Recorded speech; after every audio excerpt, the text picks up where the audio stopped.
looking to continue our game of Shadow Empire. Red Rum 68 here. So let's go ahead and jump in. This is kind of continuing a game that we started with the latest kind of version 1.08 patch that added alien miners to the game. There has been a couple patches, I think, since I started this, or at least one, and they made some balance changes.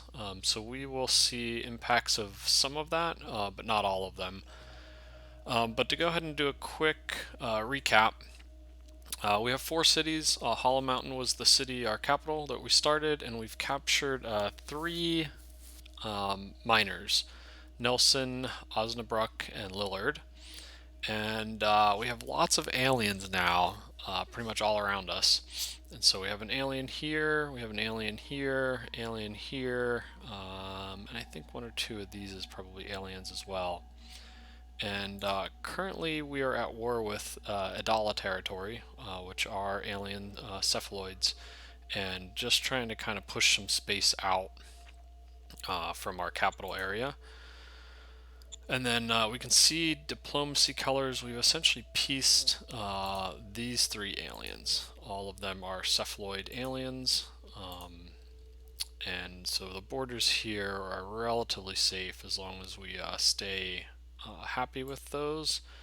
And then up here we have a mutant miner, which mutants are pretty weak. And we're slowly pushing his territory in, and we'll probably declare war here as well, so we can kind of get rid of him kind of behind us. But yeah, that's kind of where we sit. So I did end the turn, and so we are on round 19. There was, I believe, a battle. Okay, so over here, 500 scale wolves and 300 cephaloid infantry attacked 500 of my machine guns, and I lost 200. He lost nothing. So that was not a good fight for me. And then here he used, let's see, 20 cephaloid infantry units and lost 5 of them, and he attacked a whole bunch of, looks like I think 3 groups of my infantry that were stacked here. So kind of mixed results. I think that was it. Yeah, that looks like it.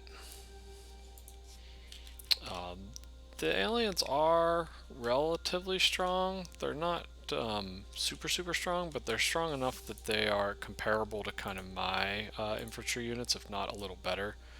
With about 200 hit points and almost 200 soft defense and about 100 soft attack. So if you compare that to kind of my troopers, you see I have a little bit more hit points, but definitely considerably lower soft attack and defense values. So let's go ahead and look at decisions. Found unusual companion. This is the commander of the 1st Infantry Brigade. Let's see. Yeah, so we're going democracy, government, and mind. So I think we'll take the mind increase. That's kind of the neutral option here. Militia needs extra funds. I'm doing okay on cash. I think it's definitely worth 150. Otherwise, I take a pretty big militia penalty, and 2 of my leaders are really unhappy if I do that. Sir, yes, sir. And zone decisions, so major worker strike. Luckily this is in Nelson. Nelson's fairly small, and so it's pretty cheap for me to just pay off to avoid unrest and just grab a little bit of a democracy boost. So we're doing okay in profiles, around kind of 60-70 range, which 20 turns isn't too bad. I'd like to get them all over 70 if I can. But you can kind of see most of them are getting pressure from the other profiles in their category. I don't think any of the miners we could peace. These are pretty much all aliens, and so we can't use the regular peace cards with them. There's pretty much zero chance of success. We did get a bunch of nation cards. These are mostly just leaders. We do have an income tax, so we'll go ahead and try the increase income tax card. We just got our interior council. The first increase, and the lower it is, the easier it is to increase. So 20 difficulty was almost a guarantee. That will help our money. We tend to lose, I think, about 100, 150 a turn. So that'll help pretty significantly. Governor convention's okay, especially if you have a lot of cities. I'll probably just hold on to that. Banker ally gives cash. Life support failure. I don't want to play. Loss of militia is decent. I don't tend to care about militancy in most of my cities. So if I need the fate points, I can play that. Draft workers, archaeology, treasure hoard, calm them down. Not much there. Happy family. It's okay. I'd probably rather save my points. I don't really have anything that's that great.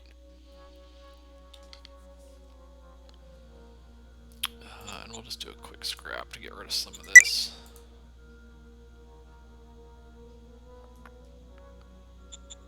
I don't need life support.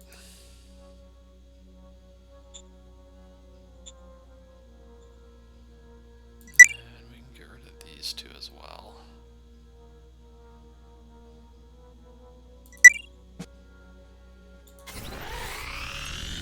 Autocratic private lab. Autocratic artisans construct private laboratory. If played, autocracy +5.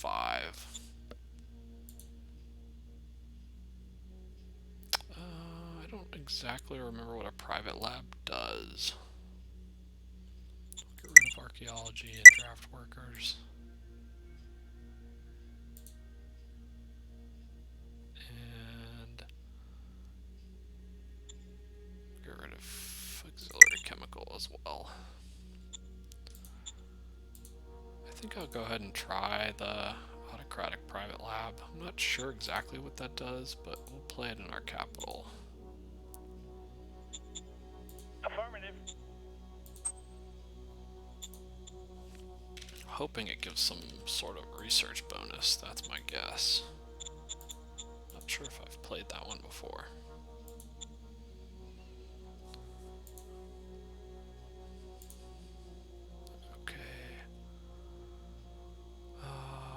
Okay, yeah, so research bonus and quality of life health.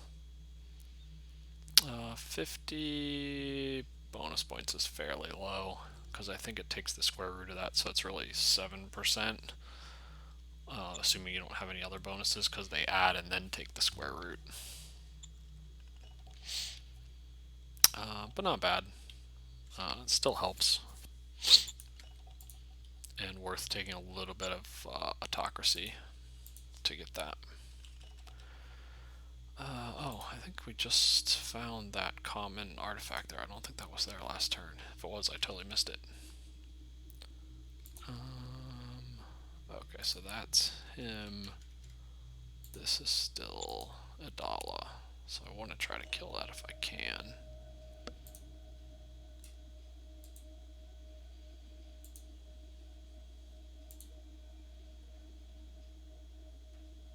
I think I'm going to just try to use the tanks. Let me take a look at these units again. Okay, this is a blend of his infantry and his scales. So his scales have virtually no hard defense, very little hard soft defense as well. Yeah, I think if I use just the tanks, I should win here.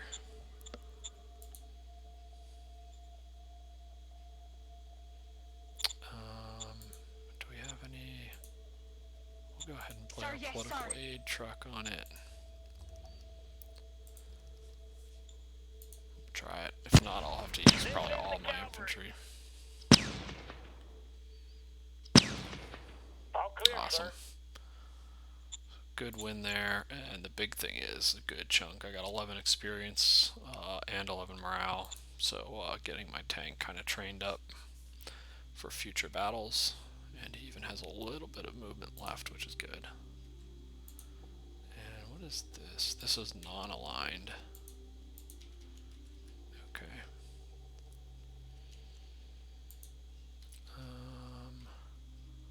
Yeah, they still got a pretty good number of units here.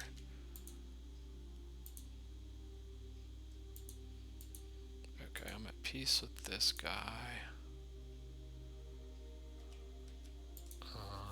Oh. Okay, this is still a doll. It's just cut off from his main area.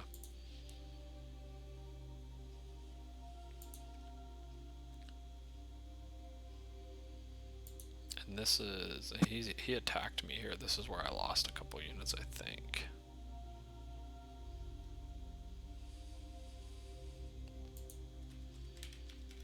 Okay, let's try...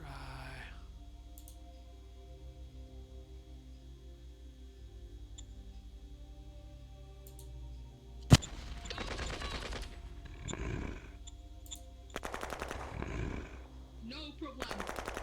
Alright, killed a couple, got one to surrender, and then the rest retreated.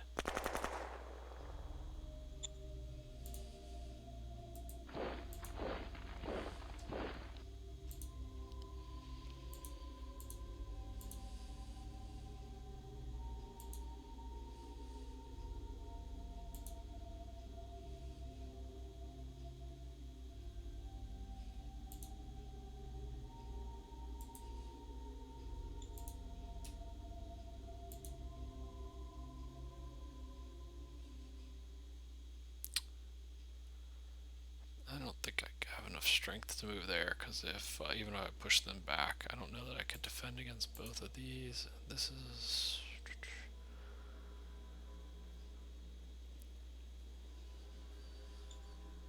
yeah, I'll move this one here. And use both of these to attack this one. No problem. Okay. Another good attack.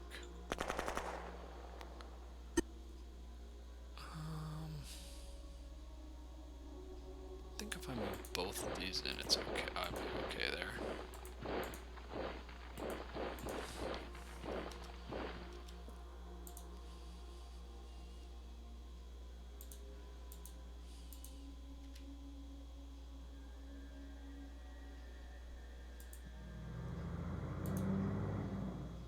And I don't really want to play around with this one in the mountains if I don't have to. I'm just gonna kind of defend against that one for now.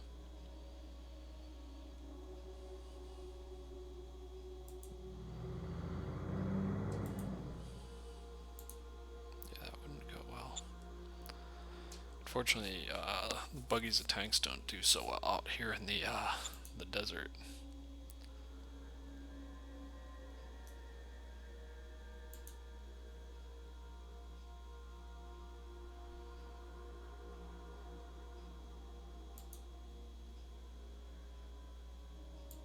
I think what I'm going to do is move this one here.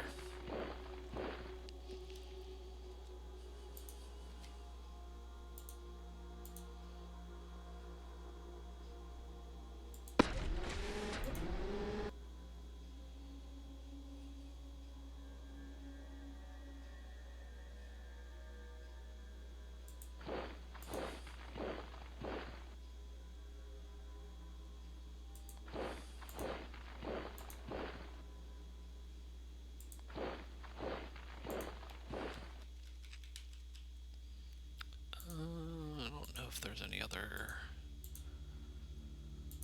attacks I can really make.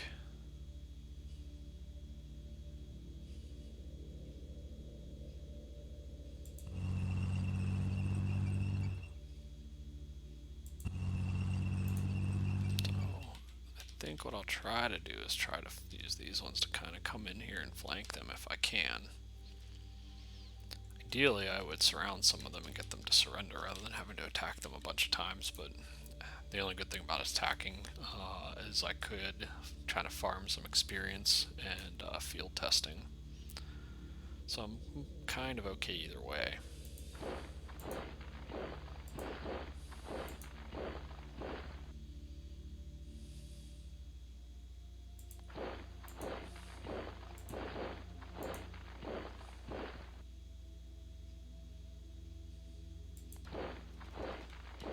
He doesn't have anything left up there.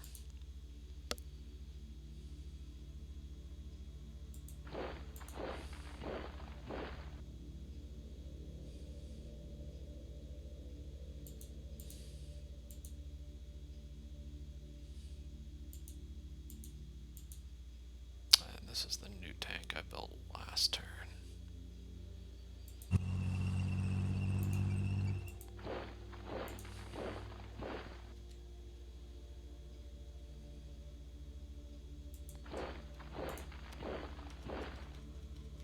I'll take this unit back up, I think.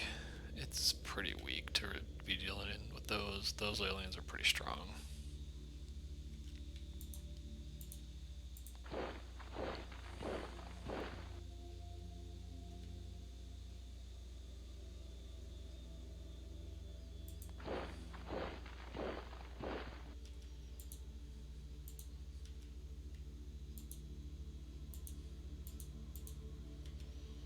He has some units in here that I cannot see, I believe. I'm a little short on recon. It's definitely not in that hex. But besides that, my recon points are a little low to be able to see it.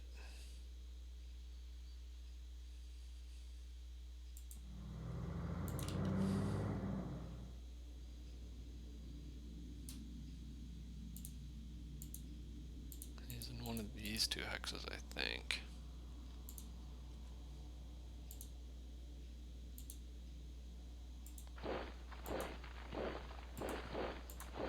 I want to avoid getting the anti-air gun attacked, so I'll move that back a hex.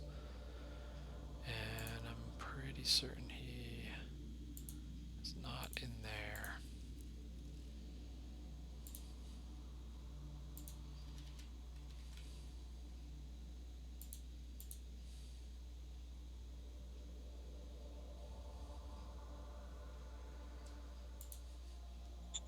I think hide points are about 40 there. So moved up a little bit there. We should be able to move up further next turn.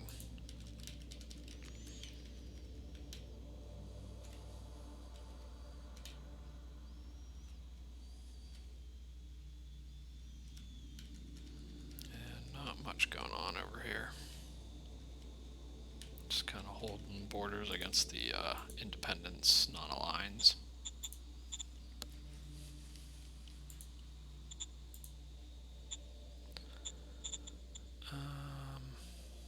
Alright, we'll leave our units in there for now.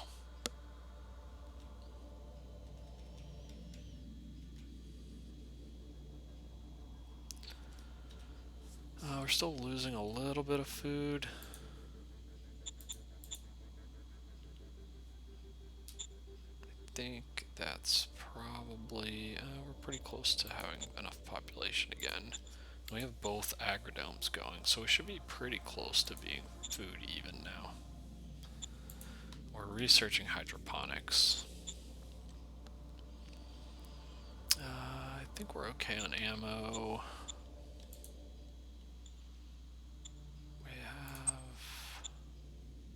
We'll grab a few replacement machine guns.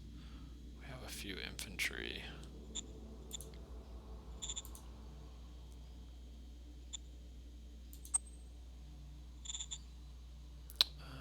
Nothing to really sell. I'll buy a little bit of food just to get me up over about 350 or so. Wilco.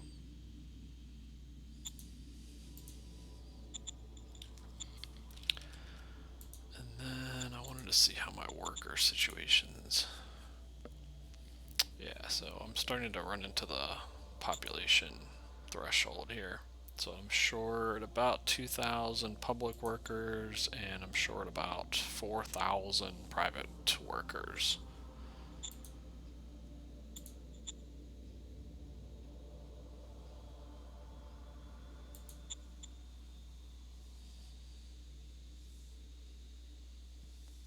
Guess that was the one downside of building a private lab here. It's probably going to require even more workers. I didn't really think about that. Doesn't cost a ton, but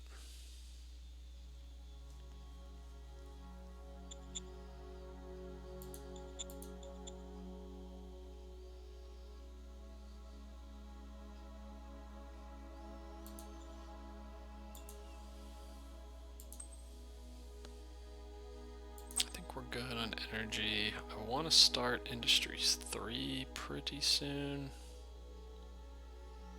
So that's 4,500 metal.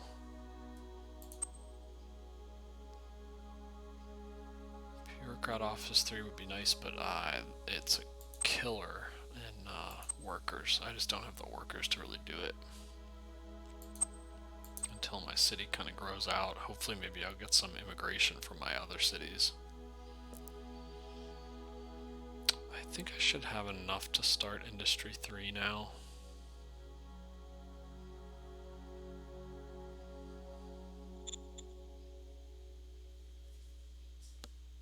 Affirmative.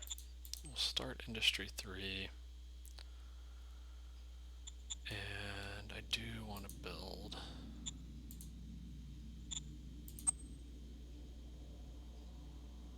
a recycling facility here eventually.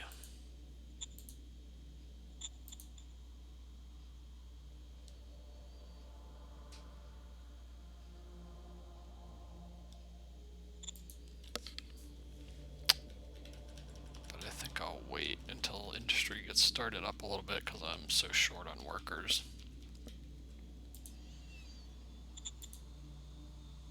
I have a bureaucrat office, one here, and a truck station. It's pretty much the bare minimum buildings.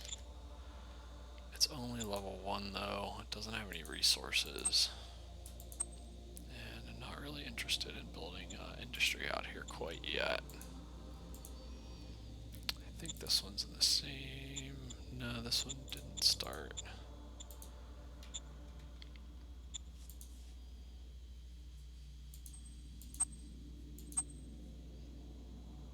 I think I'll build a bureaucrat office here. Order received.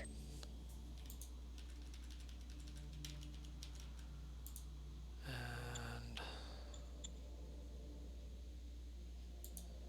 probably wait a turn, but probably start a bureaucratic office in that one pretty soon.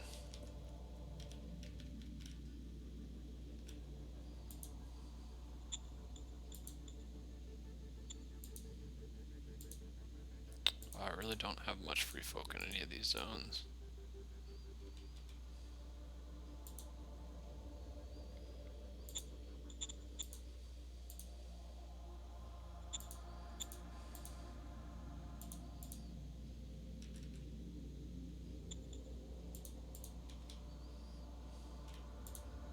And I don't have any left in the capital zone. Population on this planet is pretty low. And unfortunately, I would love to have these, but I decided to piece this alien while I kind of deal with this one. So not much we can do there. So we spent a chunk of our IP because we're constructing bureaucrat and industry 3. So we still have about 300 IP, I think. So I think we can build another tank.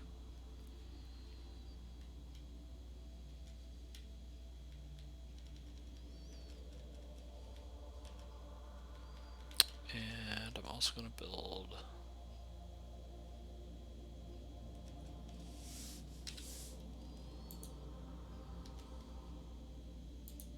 I think I'm going to build a motorbike here to help push faster and get some more recon.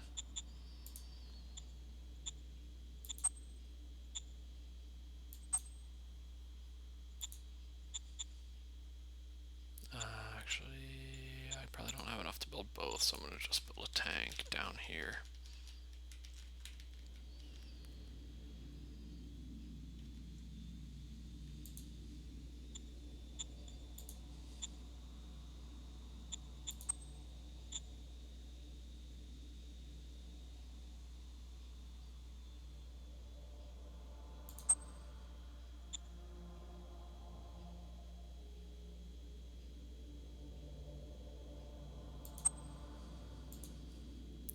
And unfortunately, I already have. Eventually, I may switch this tank into the first infantry and remove those buggies, but for now, I'm going to just leave it as an independent. One of the things they did change in the latest balance patch is they made it so commander bonuses are now half of what they used to be. So before, your SHQ and OHQ rolls were really, really, really powerful, and independent units were vastly inferior. But that's changing a little bit now with the new balance patch, though I don't think that impacts. I can't remember if it impacts existing saves or not. Some of the changes do, some don't. So I think we're good there. I just wanted to take a quick look at preview points. Things are looking pretty good, actually.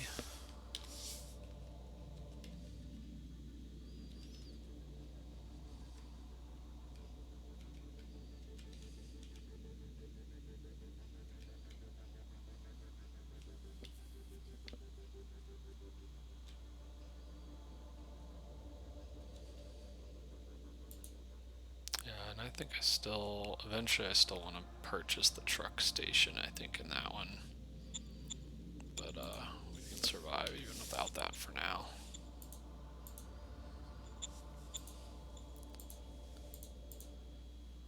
We started hydroponics. It's going to be quite a few turns, but we're working towards it. Did not get a military discovery.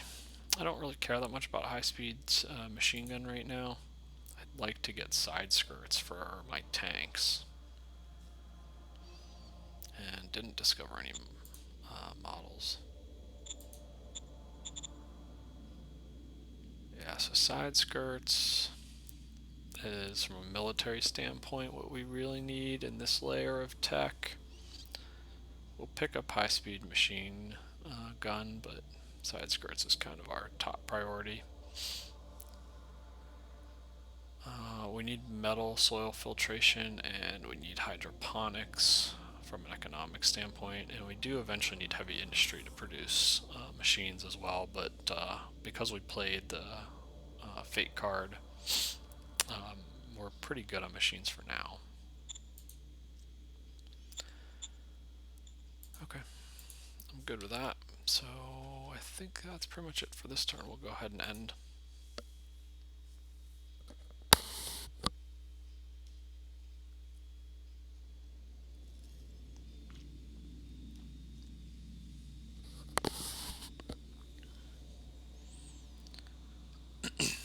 So I think the war against the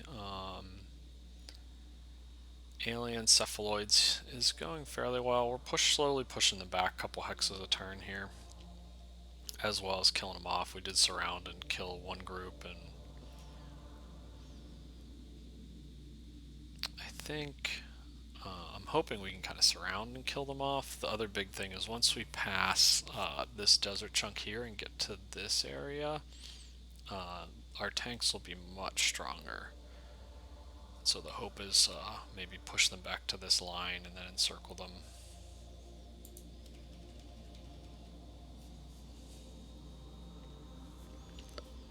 Unfortunately, I really don't see a lot in this direction yet, besides kind of just pushing the aliens back to make my capital a little safer. I don't see a lot yet. The other thing I probably should have checked. Oh, so we did get attacked and we lost some units attacked us in a couple places. So the good thing is if they attack us, their readiness should be low, which will make it easier for me to counterattack as long as my units didn't get too badly beaten.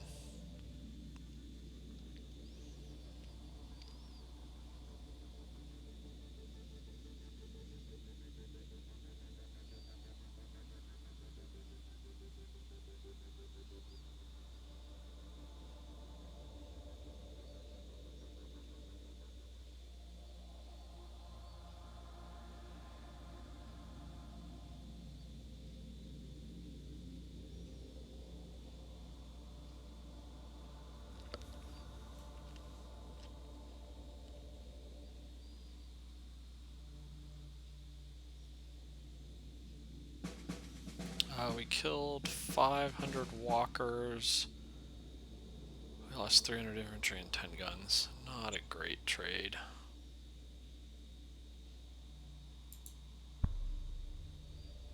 We're still got the same.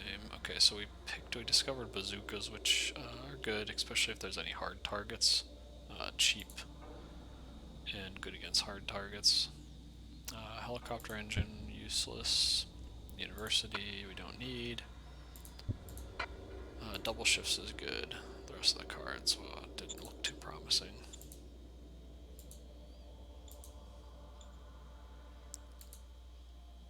Zone decisions will again give in to some demands.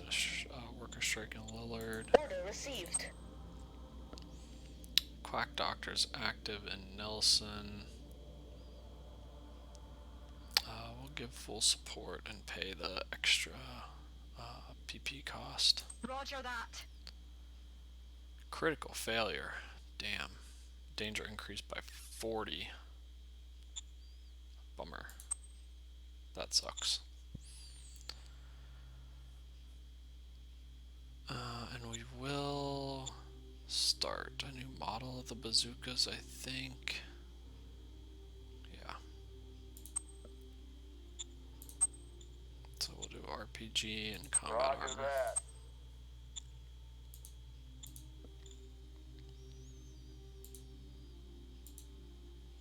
We got a spy.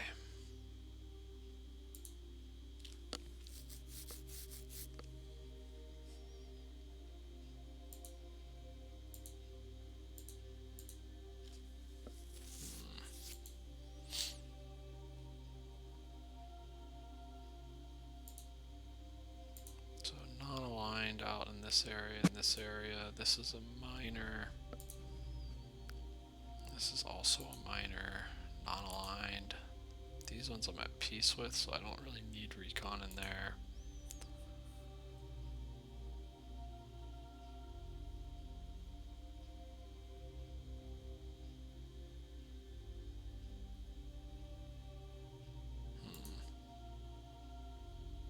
A little worried on this side, so I think I'm gonna go and use Yes, sir. spot Roger that, fail. sir.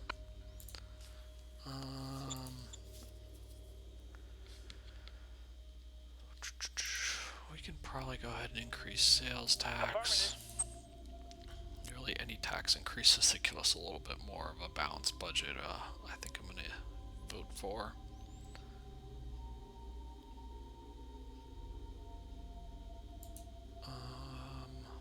I'll go ahead and play one of my double shifts. Sir, yes, sir. That'll give me 50% more IP next turn.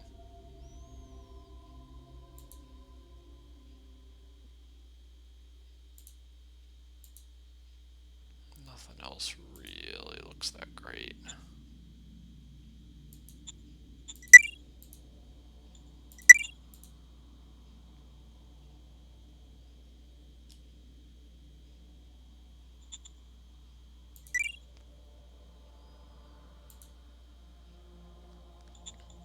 I rarely use bonus. Silver retirement's too expensive at this point. The other two are decent. Alright. Everything else looks okay. I realize we're getting to the probably extent of our supply here, so we're going to need to start building a road to support this advance.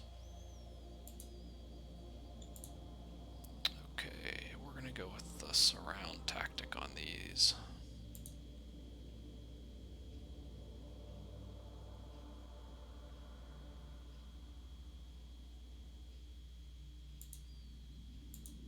Actually, let's check what they did on their turn first. Okay, he attacked me here again. I lost another machine gun.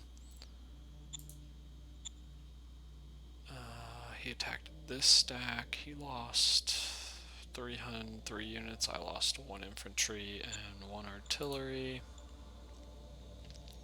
He double attacked this stack. He lost 2 of his scale wolves, which are his kind of like his tanks almost, I guess.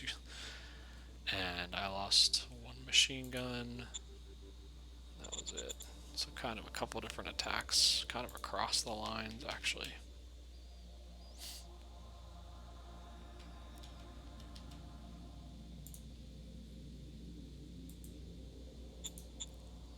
If I range attack, he would not fire back.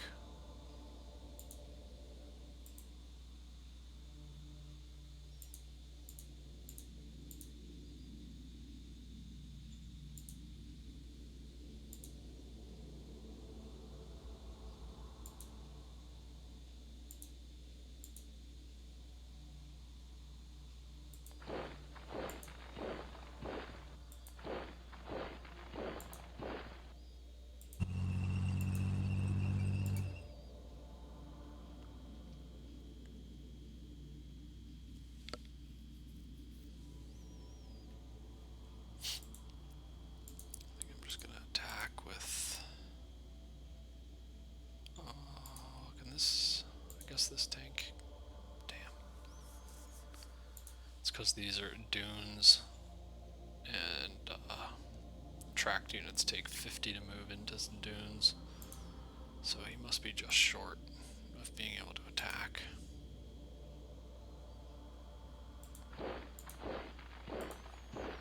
So I'll use all of these ones.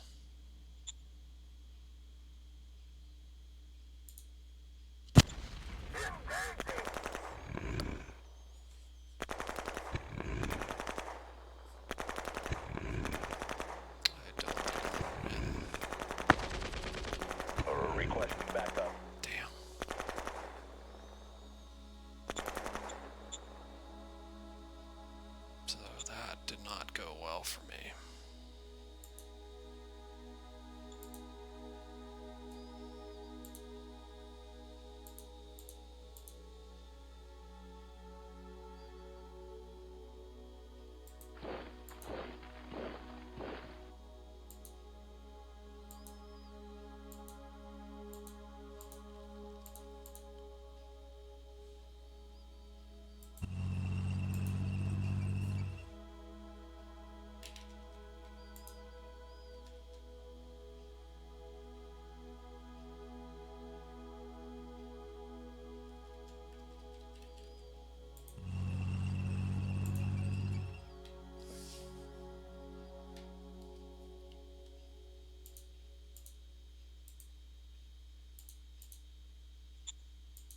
Maybe win there, it's close. Those I should attack.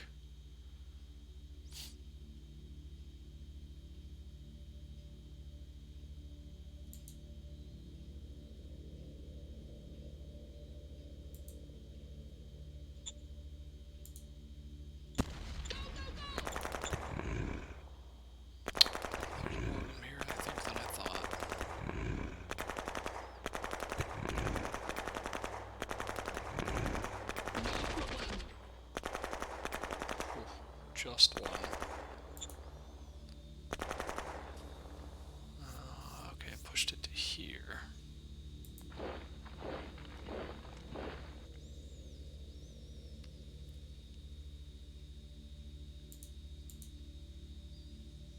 I don't think I can hit this one hard enough. So I'll try to settle for this one.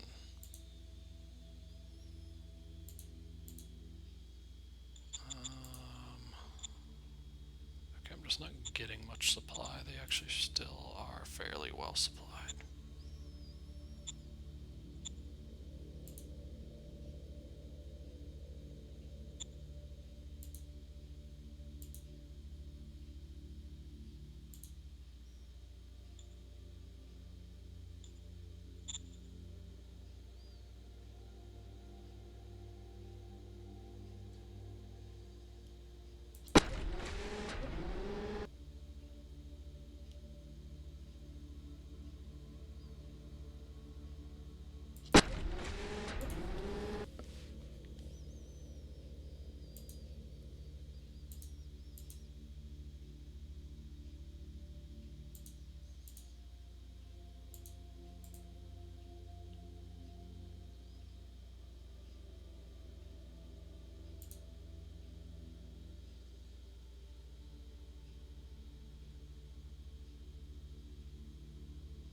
close to being able to hit those.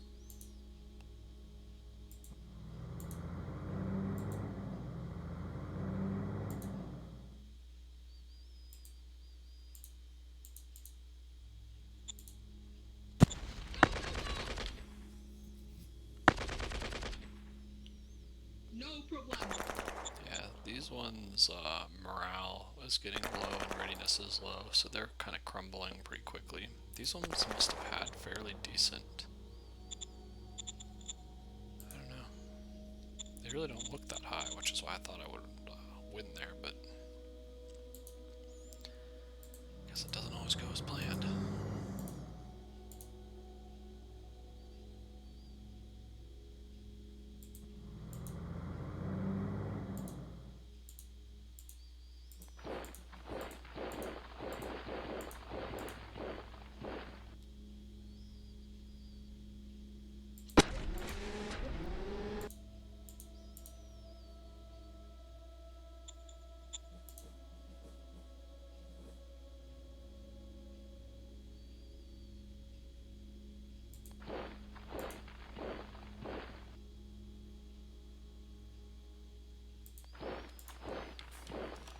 So back these ones off because they got whacked again.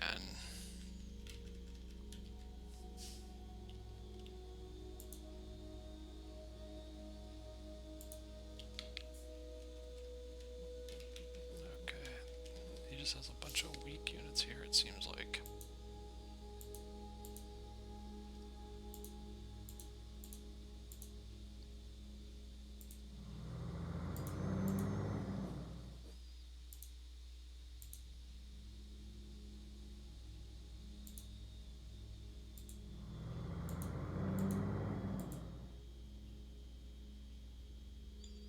Sir, yes, sir. I'll go ahead and declare war on him.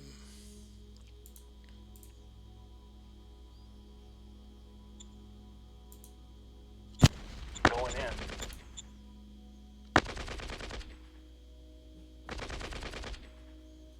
Mission successful. These are great to farm hits on, actually. I gained 23 experience in that one battle and 10 morale, which is a pretty good amount. Because they have so many just weak, low hit point units.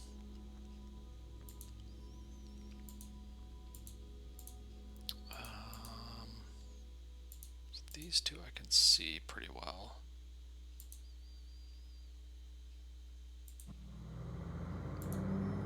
Okay, so there's where his unit is.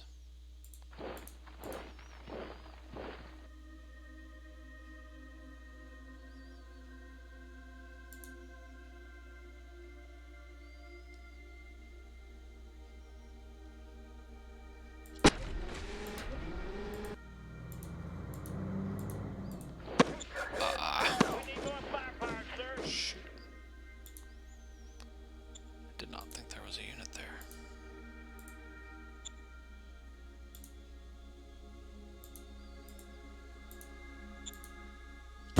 Going in. I think I had just above hide points for that tile, so it was kind of, there was still a Mission chance successful. that I couldn't see it, but there was pretty good odds that I could. It's just a bit unfortunate.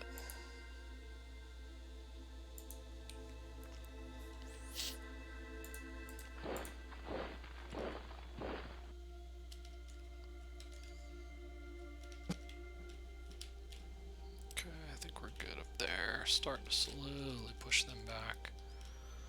Definitely emphasis on slow, but it's just kind of a group of hodgepodge independent units.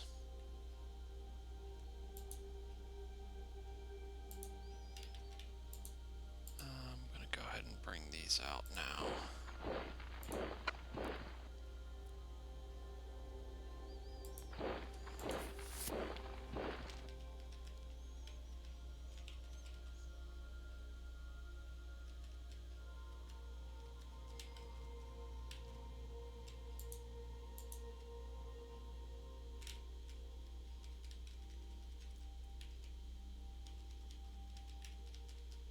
Okay, I think we're good there. Workshop, I definitely need ammunition. Wilco. I did lose a few units.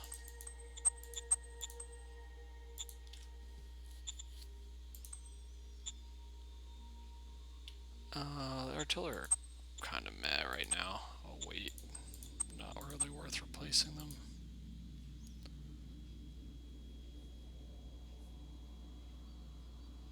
I'll actually do a little extra.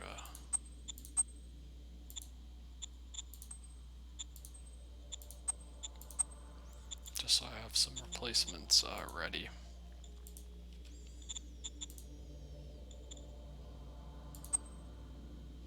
Rare earth price is getting back up there. Traders have really poor amount of credits though.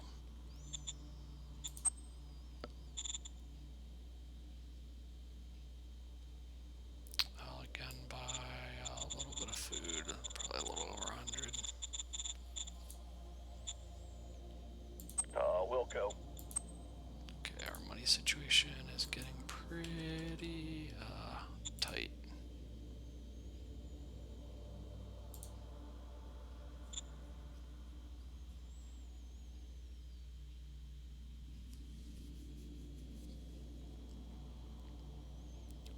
It forced sale, otherwise I would have lost about 150.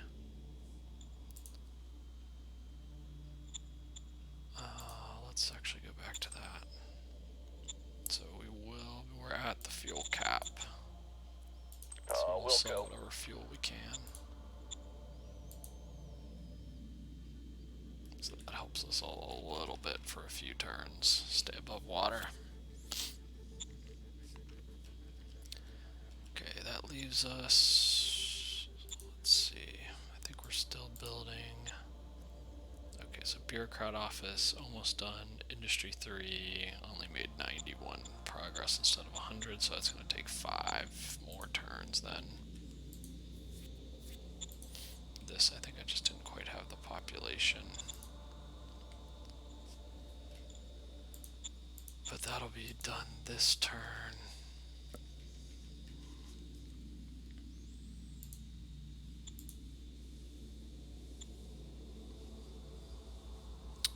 And how is my... So about 5,000 short there. This gap closed, so I should be pretty close.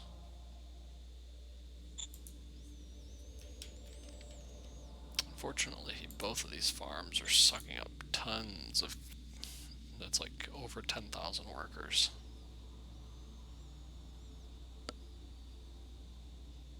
I'm gonna shut the ice mine down. I don't really need any more water, and I think it's just being lost. Probably don't need the ice mine at all.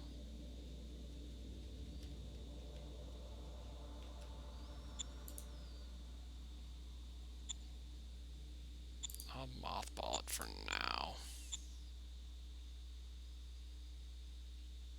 I'm getting a lot of... Where is all the water coming from?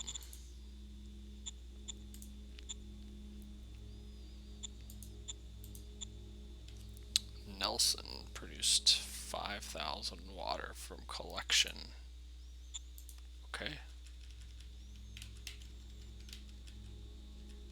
Oh, you know what? Okay. I'm adjacent to the water now, so I get a bunch of free water from that. So I can just get rid of this altogether. So we'll close that.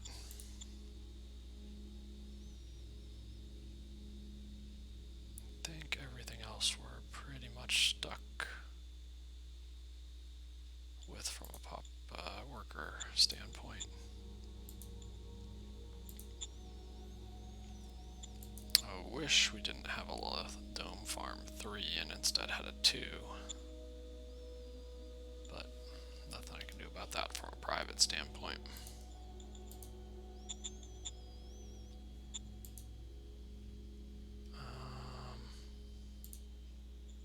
What else do we need to build? love to get bureaucrat office 3, but there's just 6,500 workers is gonna crush.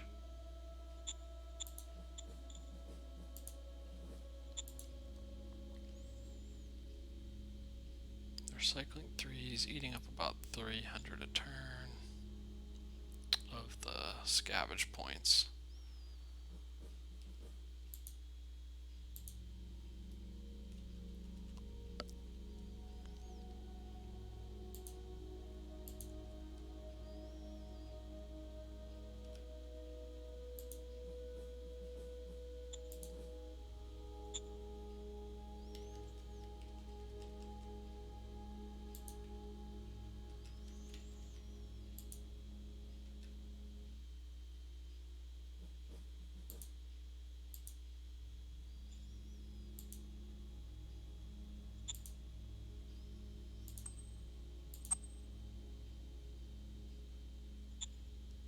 Roger that.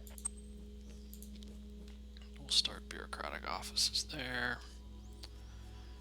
That leaves us with about 180. So I probably need to build some road with what's left. So the problem with expanding in this direction is that dirt road through regular desert is kind of okay. It's about 40, but through the big dunes is ridiculous. It's like 120 a hex.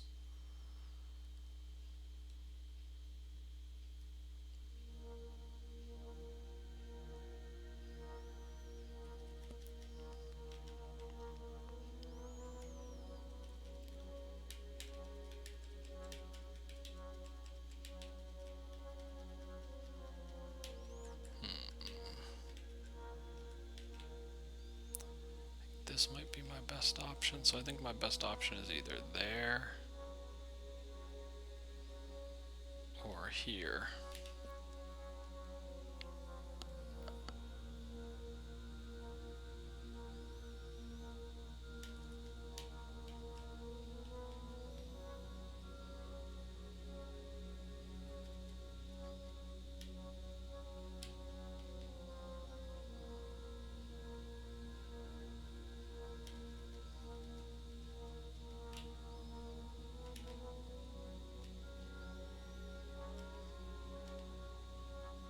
I think I'll go in this direction.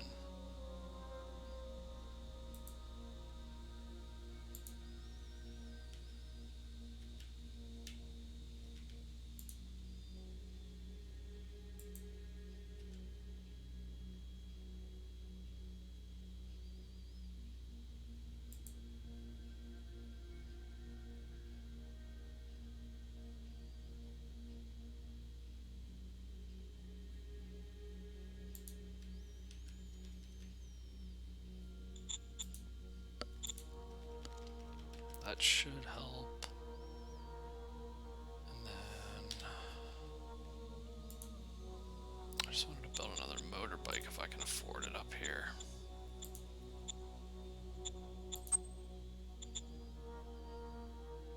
Yeah, it should work. That'll just help with the recon in that direction. Okay, so preview points.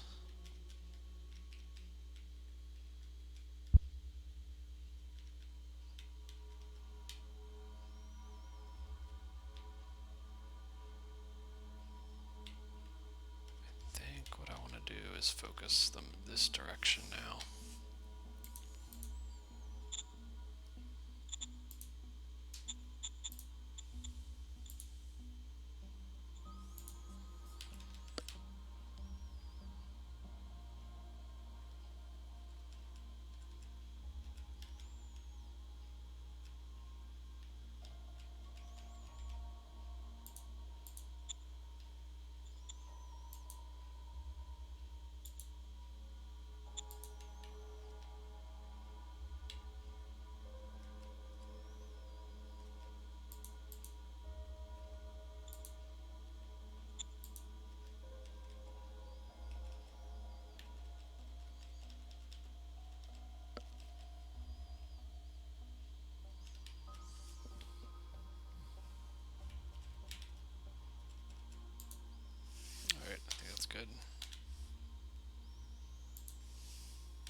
see how that does next turn.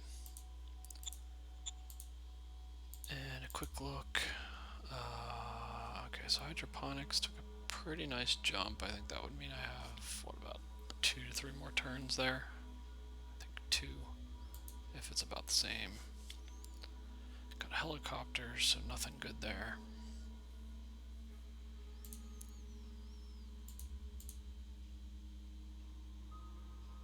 Just wanted to see. Okay, I'm getting about 407.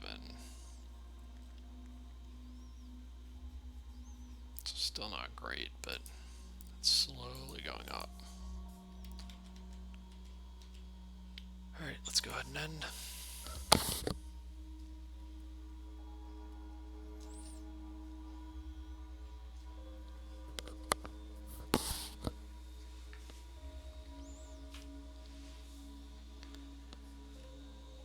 Alright, so it'll be interesting to see what the aliens try to do here. I don't know if he'll try to break this stack out, if he'll desperate attack in this one as well. Whether he kind of, I'm guessing he'll move it back.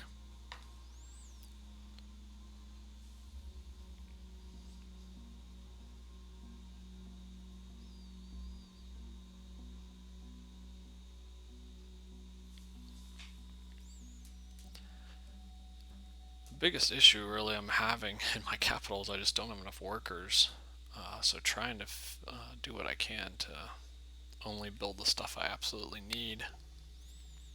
Once I get hydroponics and build that, then I'll be able to get rid of the farms, and that'll free up a decent number of workers.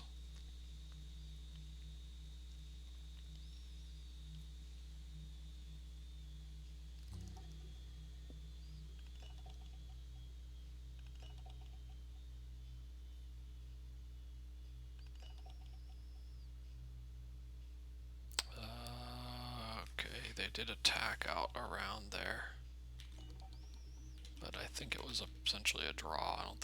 I think the defender held, and I don't think either side lost anything. I think he attacked one of these ones. I think it was this one.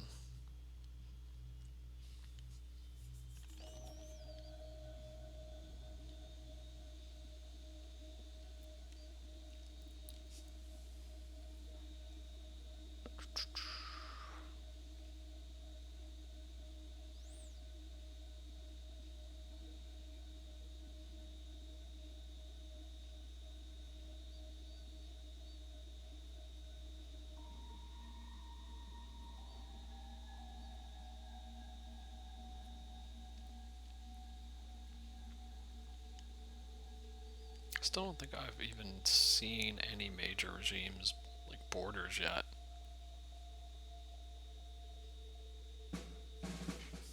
Yeah, no kills, no losses. Got open politics.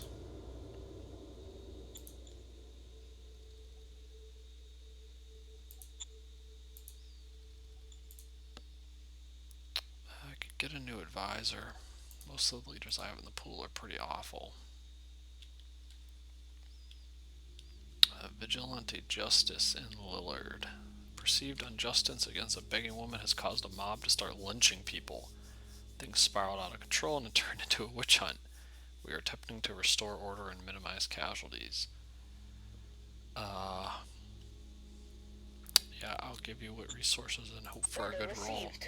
Success, just a tiny bit of danger and small population loss. What leader cards do I have?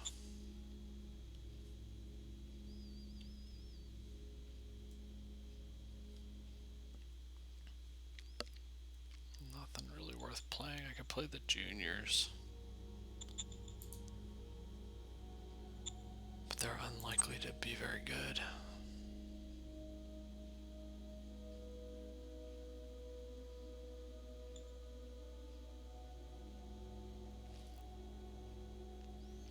Meg has decent covert ops.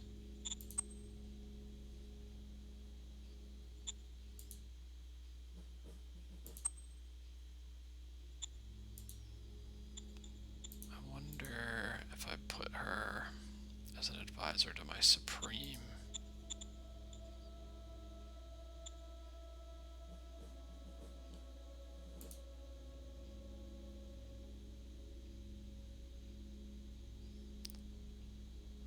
Supreme.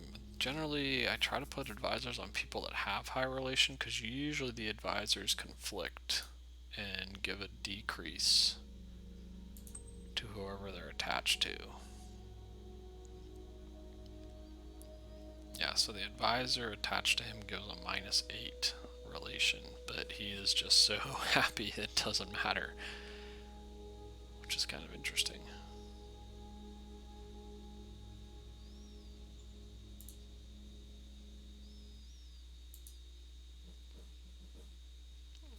So my model design council leader is super happy as well, so I could try to put an advisor to him, but he's already really good. Interior is pretty good and happy. So if I have anyone that has a little bit of admin, guess we'll try to do that.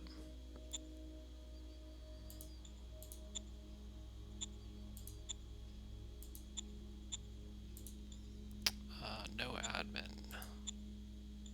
Let's see, capability and intelligence then.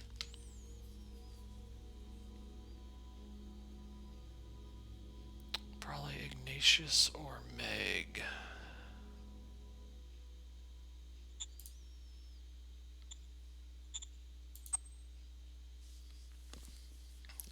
Like the theory here being at least they'll learn a little bit being an advisor. Order received. Meg.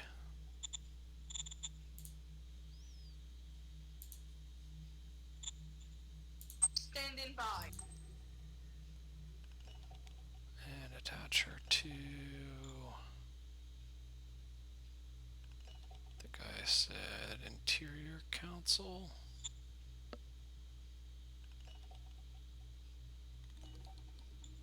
Order received. Okay.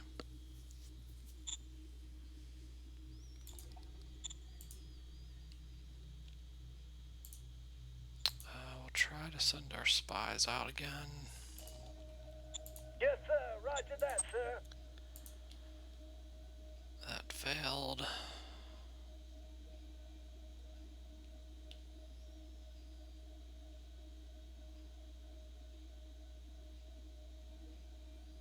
Go ahead and increase sales Affirmative. tax again. Really want income tax. I'll eventually play double shifts, but I will hold on until I complete Industry 3. Export tariff increase. I don't really know if I'm actually doing much trading because I haven't found much except aliens, and I don't know that it actually really sells anything to them. It just says non-aligned.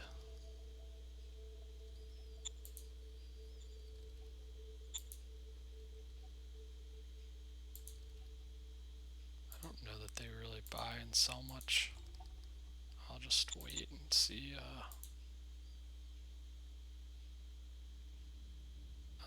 Mizzou.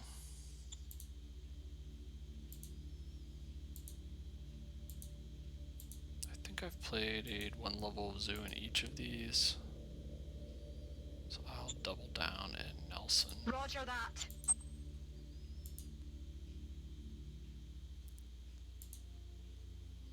Alright, I think that's good. Okay, here we go again.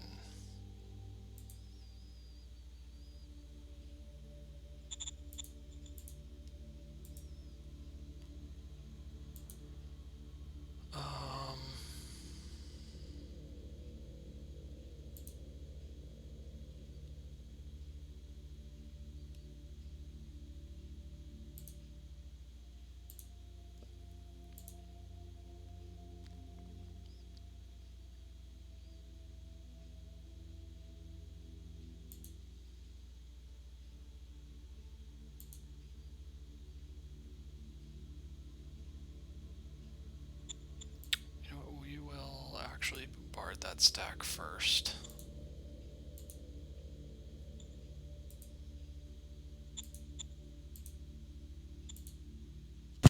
Fire. much, but maybe we'll get a few hits.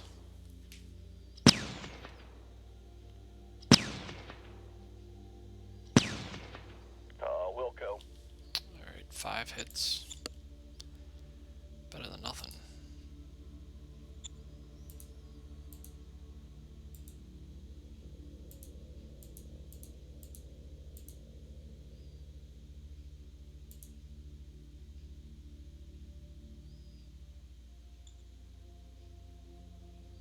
Alright, we'll do it. Hopefully we win this time. Yeah, that's looking a lot better. All clear, sir. Alright, took out 2 stacks there, which is good, and then you probably trap and take this one out.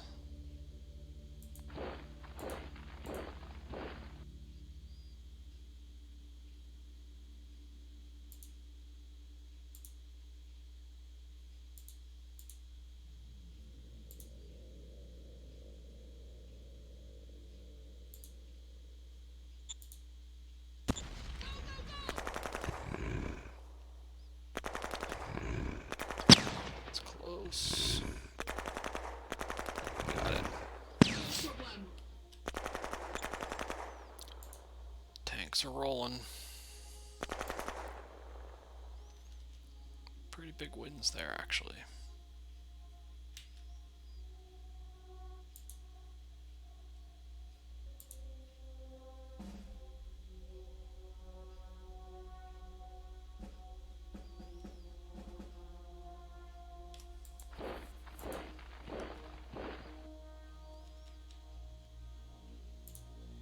We can probably push this one back. I don't think there's any way we can surround either of these. I can actually get all the way to there, but I don't think there's any way I can cut the mountain off.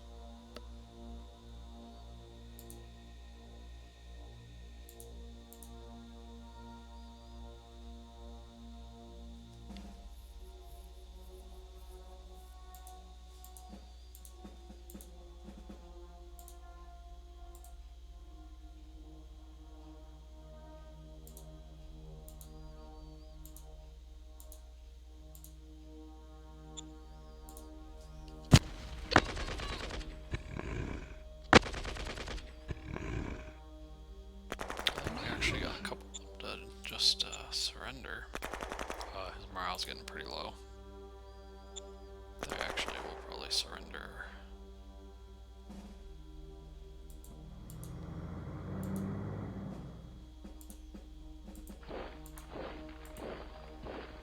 Not that easily, but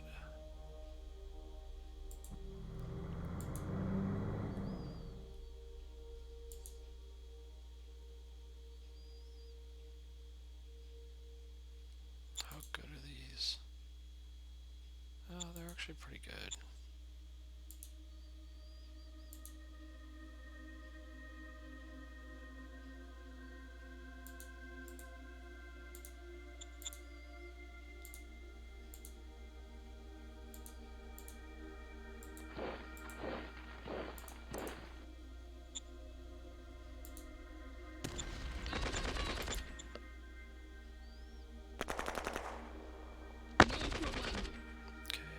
Lost one, but took out about half of what he had left.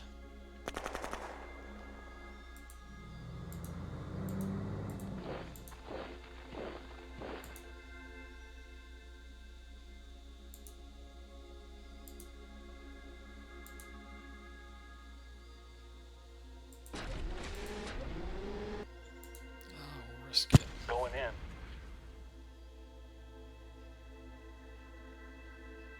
We need more firepower, Oh sir. man, that was dumb. I don't know why I did that. I thought he might have been low enough.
forgetting to move this unit.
Going in.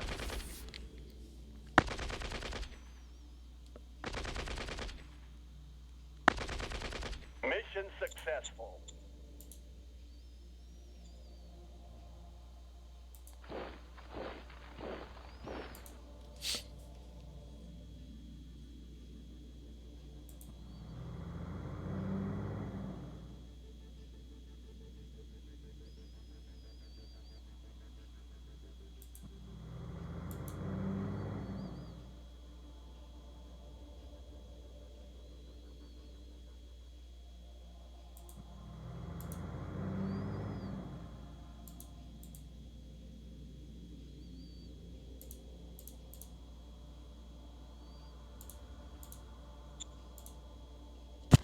Going in.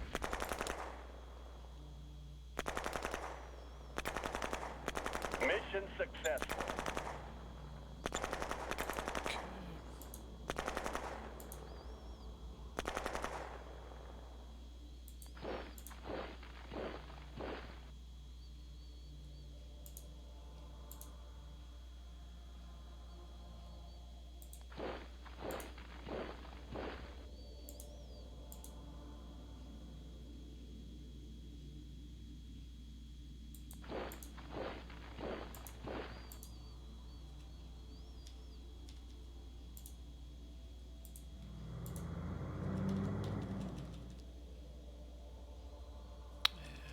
Just check over here. I don't really see much going on.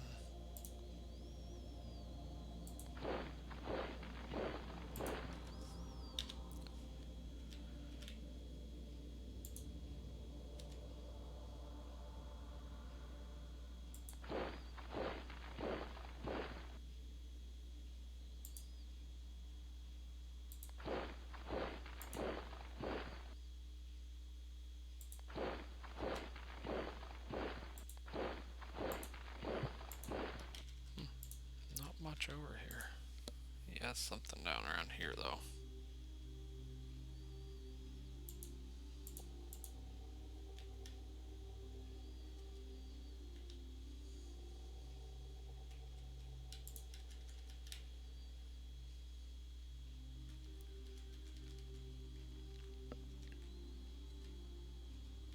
Yeah, supply in here isn't good. I'm going to try to build this road out a little bit more.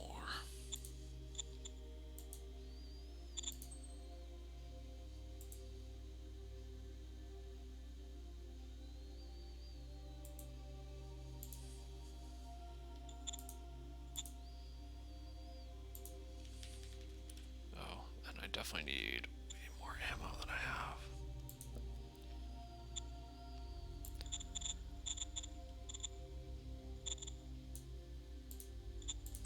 Wilco.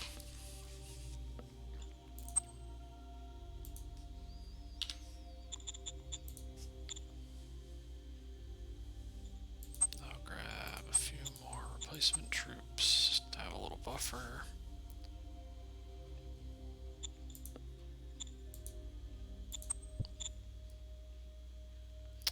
Wow, traders have 93 credits available for purchase. Okay. Not really sure what I'm supposed to do about that. I've never seen it this low. Wilco. My guess is because I am only, I think right now the only like territories I have met that are still alive are all aliens, and aliens must not fuel the marketplace at all. So I'm essentially like trading with myself. That, or there was some major change in the game that there is not nearly as much money available in the market anymore.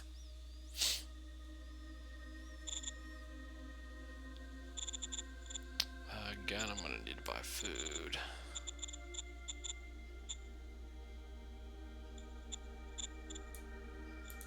Wilco.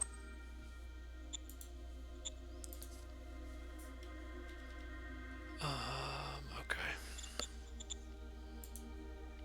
And what am I still constructing? Just Industry 3. I made 100% progress last turn, which is good. So I have at least 4 turns left still on it, though.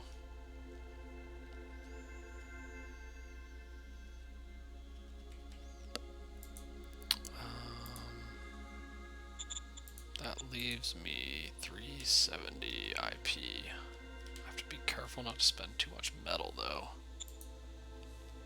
because I need 900 a turn for the Industry 3.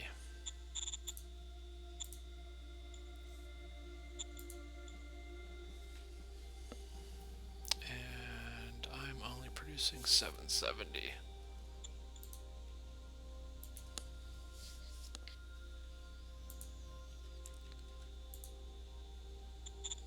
I finally am caught back up in workers. Private jobs I'm way short. I don't know if the private economy will start closing stuff. It's kind of just taking a hit across the board at the moment.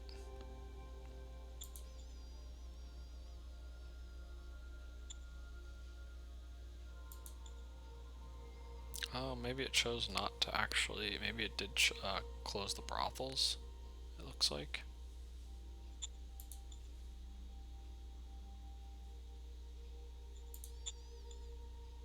I wish it would take this down to like 75 or something. That's really the killer.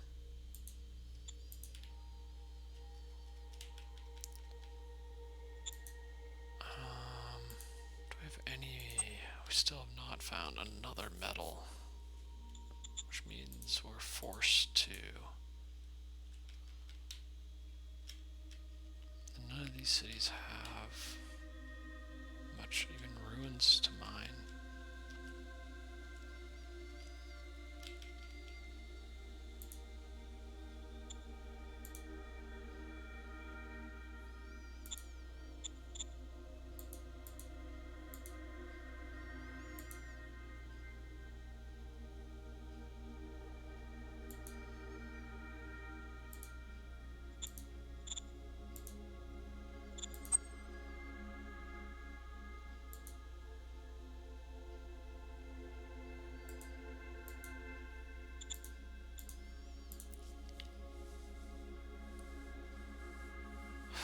Wow, scavenge points on this one's really low, actually.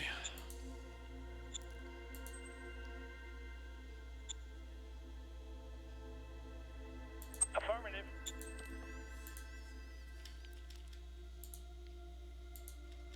That one is actually higher. I probably should have gone for that one instead first. It's okay.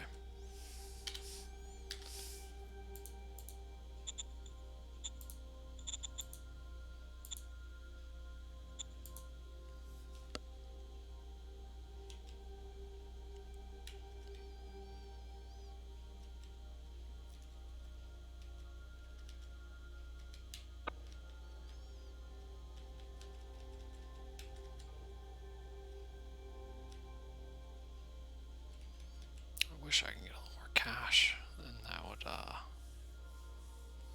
buy a truck station here. Yeah, there's nothing I can really change, so I think we're good. It still leaves us with about 200 IP or so. Fortunately, there really is not much I can build.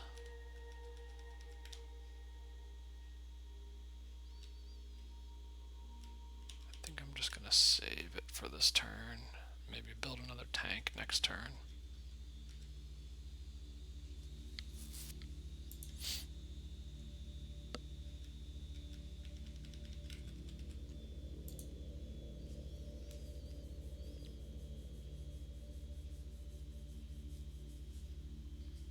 Okay, we'll go ahead and end.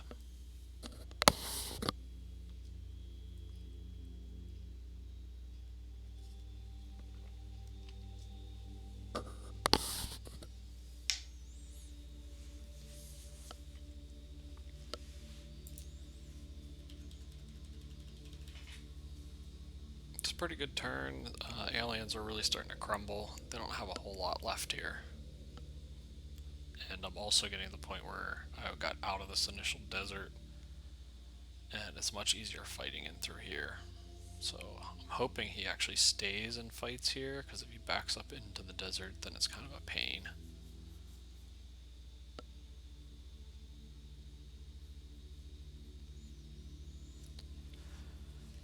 The one big downside is, as you can see, the alien territory has very, very little in terms of actual useful things to us. I think there's a hex perk here. The rest of it is pretty much a barren wasteland.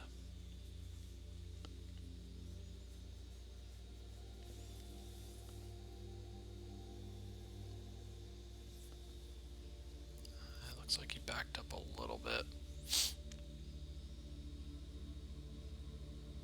There doesn't seem, so I think one thing that maybe needs to be addressed a little bit is there, oh man. Okay. Those kind of came out of nowhere. I guess because I pushed him in the other direction, he all of a sudden decided to push.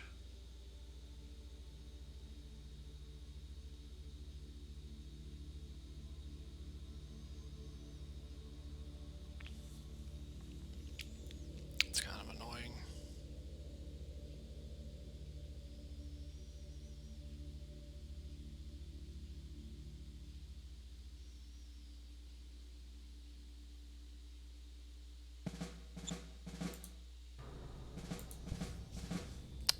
So we completed Bazooka. Alright, we discovered side skirts, so we'll switch research to that. We completed hydroponics, so we can start building that this turn.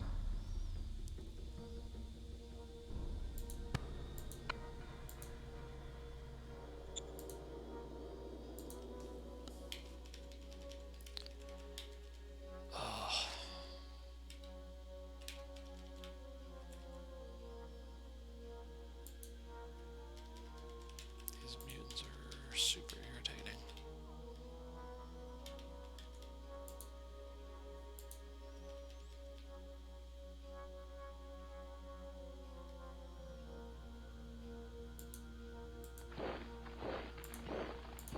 He's right there.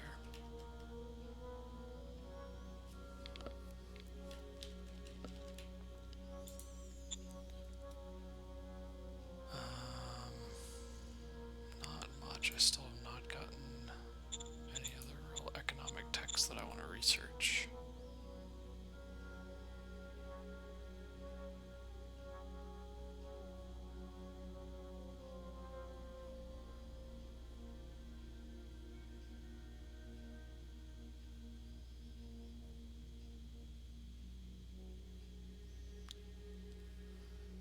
In this case, I don't really want to unlock the next level until I discover heavy industry and metal soil filtration.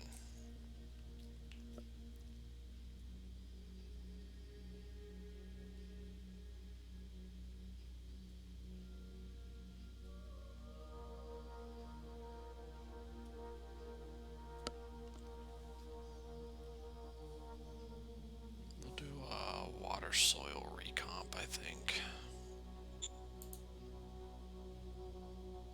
Understood.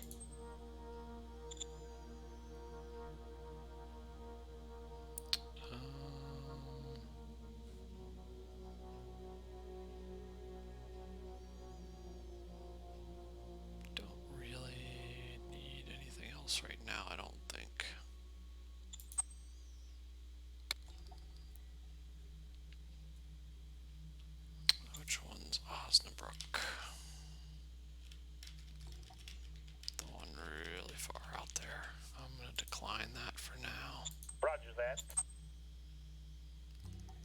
alien natives try to talk with us. So this is the Akanar territory.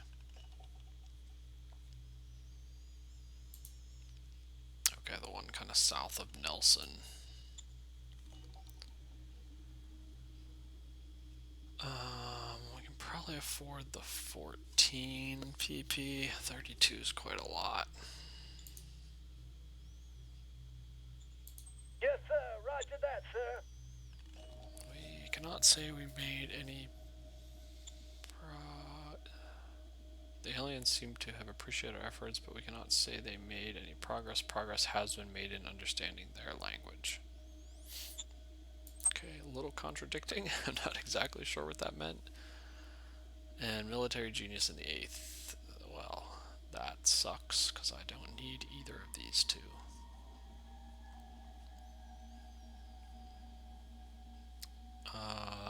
Since I have democracy over 70 now,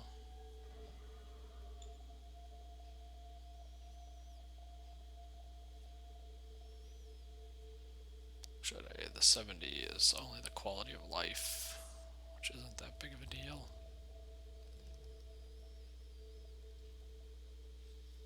But I think it's still better to take.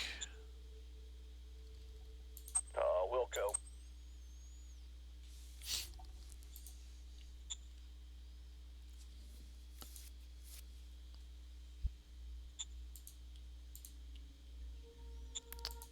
Covert Ops.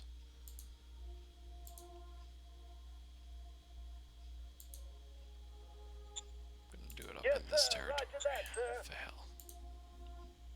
Man, really wish I had a better Covert Ops rating on my Supreme Council.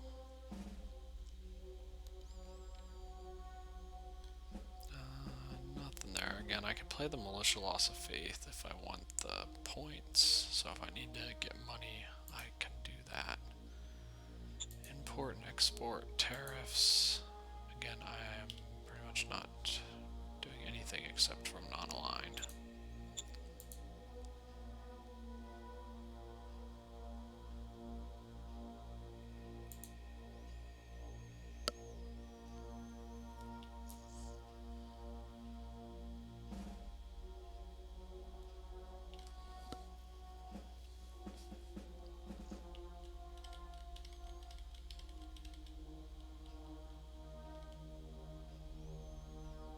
Really care that much for any of these. Happy Family is okay if you kind of have a good leader that's not kind of cooperating.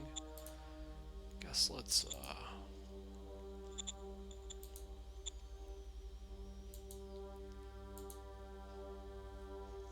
no, our cabinet's okay. I guess we should just look at all our leaders. I don't really care about the our secretary dislikes us. I don't think the secretary will do anything, even if they dislike us, though, and I don't think their relation really matters.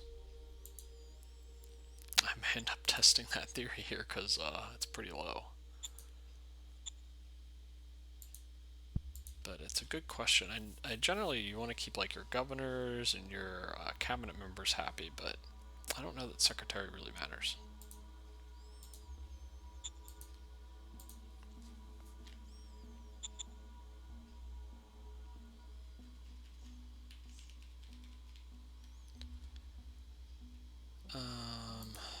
Okay, we're gonna have to shuffle some units down in this direction.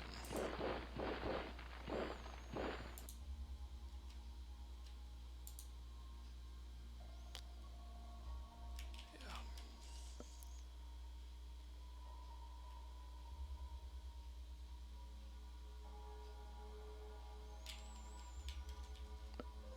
This tank really isn't almost even worth having up in this front because it sucks so much in these forests and mountains.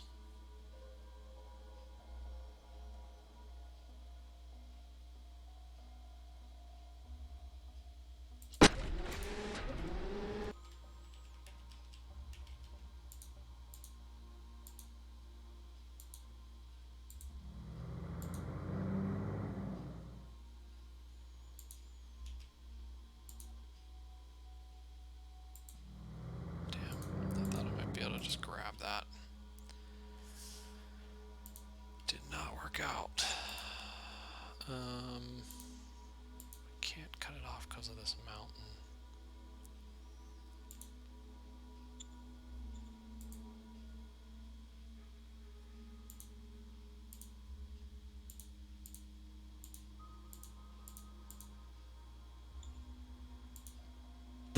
Going in.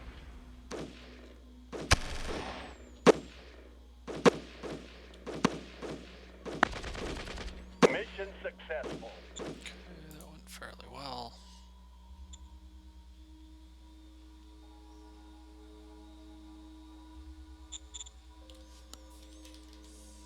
Unfortunately, these I think were mostly being supplied in this direction, and that road got cut.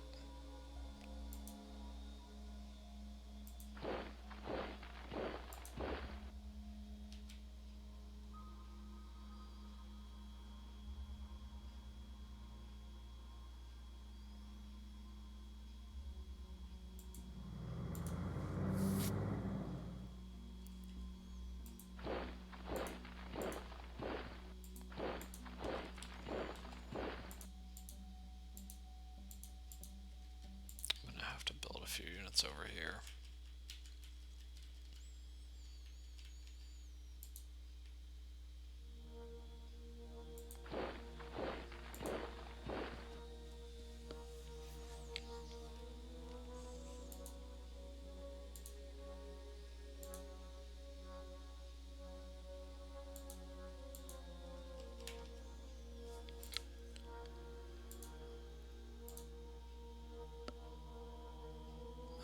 I think we're gonna try to make our move here. See.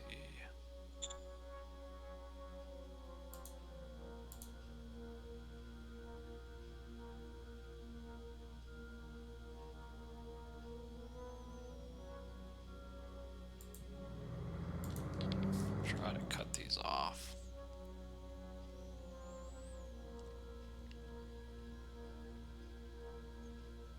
Unfortunately, this mountain is like right in the way.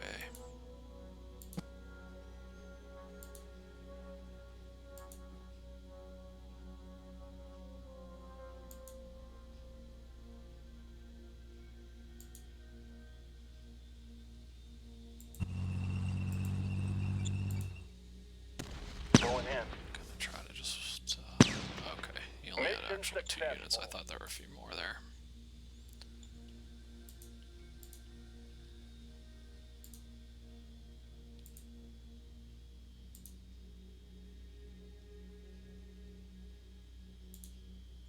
That should be enough.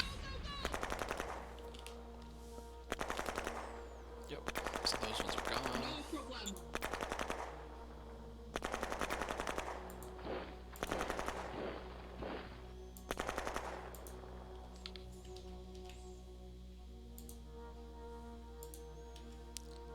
I don't know that I really have any units that have quite enough movement. I can get to the point of attacking it, but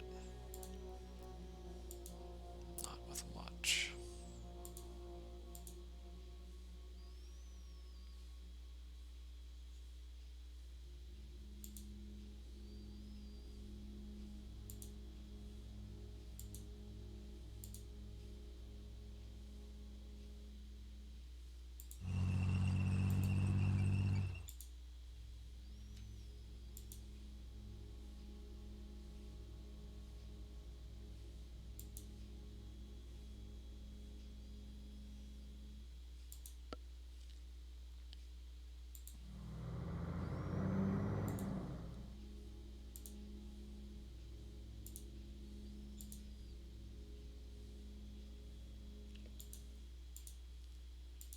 I think pretty much just attacking with that single tank might be the best option.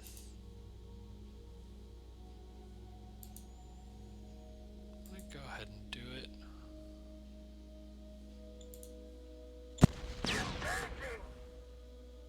Requesting backup. Yeah, so I got a little bit of experience actually, and took down some of his readiness, so it was probably worth it. Unfortunately, I just didn't have enough action points to really fight enough rounds.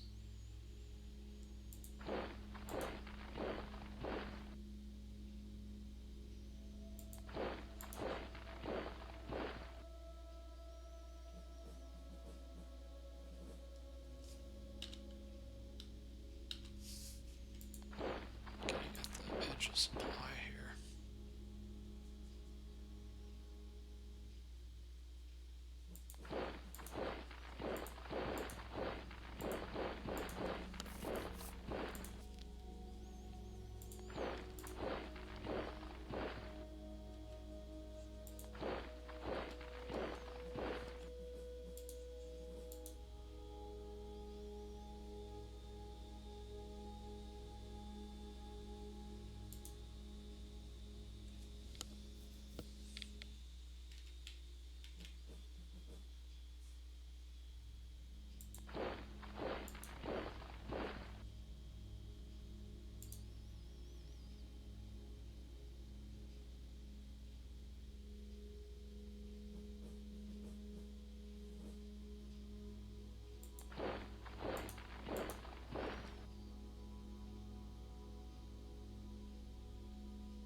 Try to encircle him, I think. Move this one that way.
How much further? Okay, I'm like right at the edge of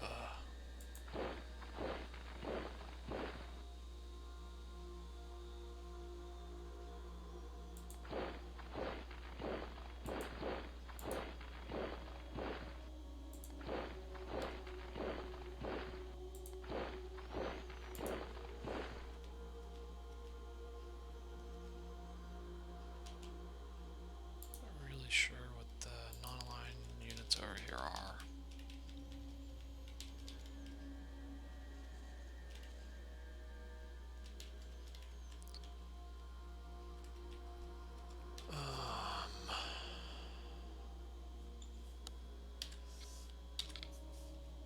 Oh man.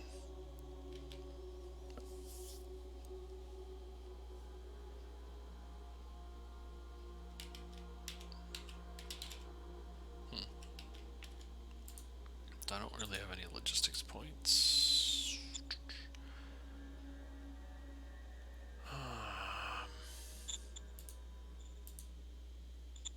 Yeah, I can't really raise anything there that's worth anything.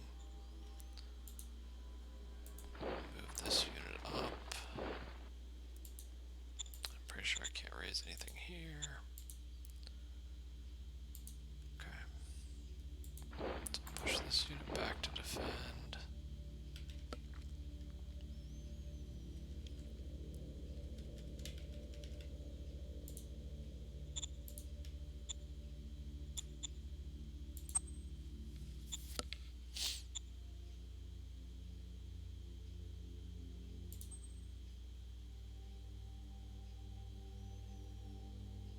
I have no ammo. Oops. Wilco.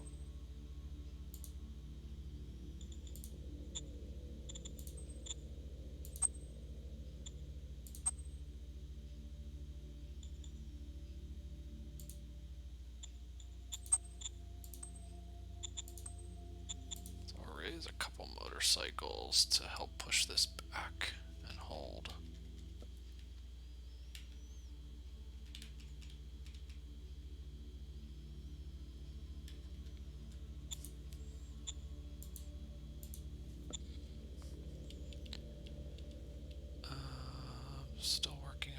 recycling facility and industry 3.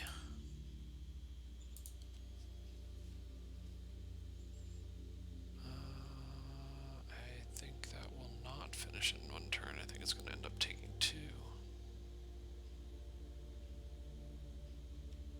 I don't know why it shows I was short on industry points, which is weird.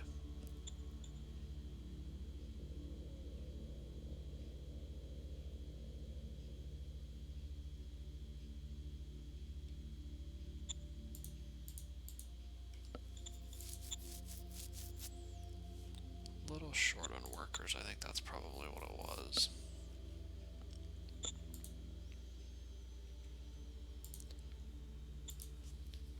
So we need to start hydroponic factory.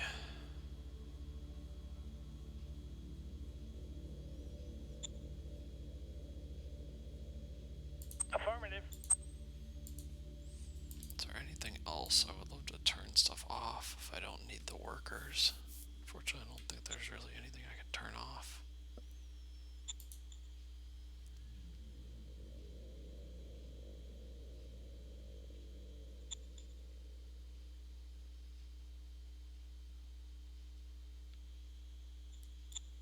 I think the oil is probably the only thing, but that's 1,000 workers. It's pretty much negligible.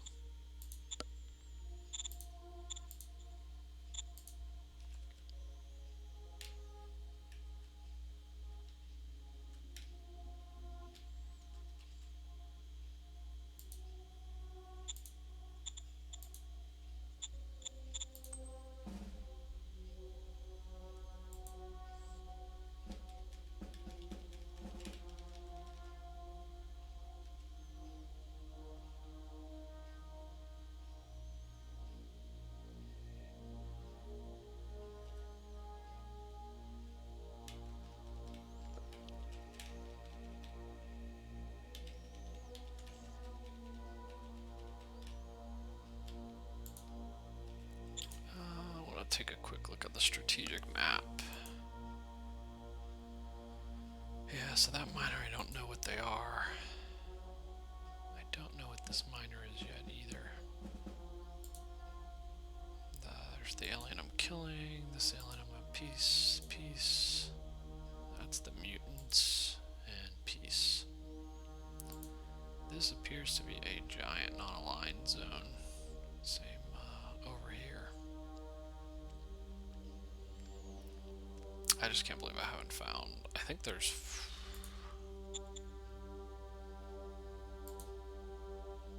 5 majors.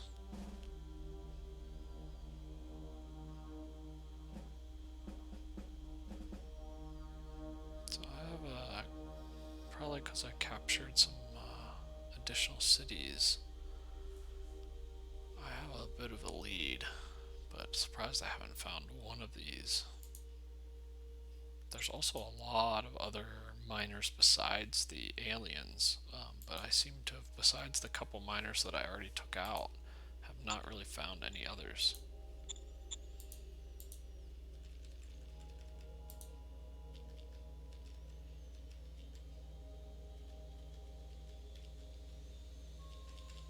Unfortunately, I can't see much. I really need Covert Ops Council. I think I'm going to end up having to get that fairly early here. Otherwise, I'm pretty much like blind. I'm not even sure which direction to expand in. So I'll finish this alien off.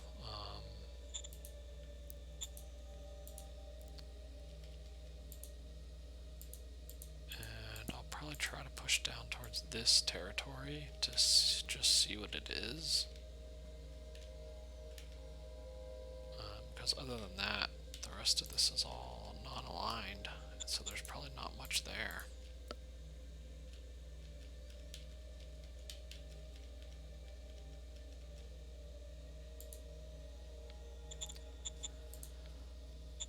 I'm going to grab a little bit more ammo than that. Wilco.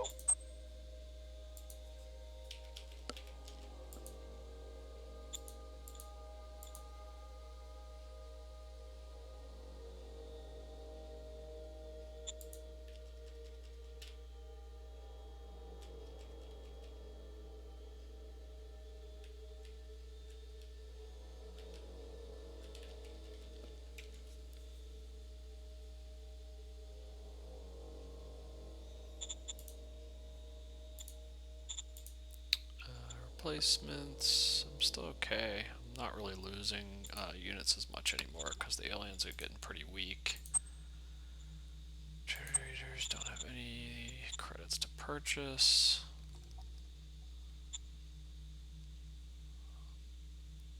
Wow. I need more food.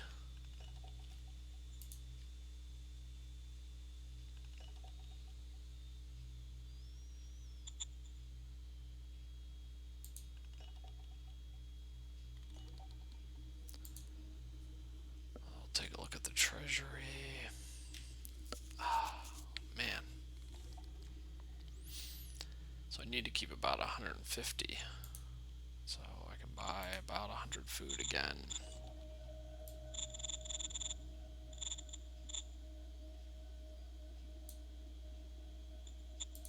Wilco. And otherwise next turn I'm going to have to play some cards to get cash. Because the traders don't have any money to give me.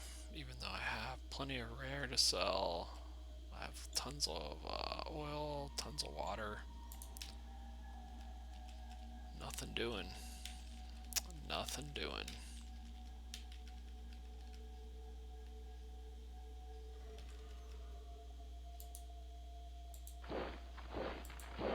Must be over there too.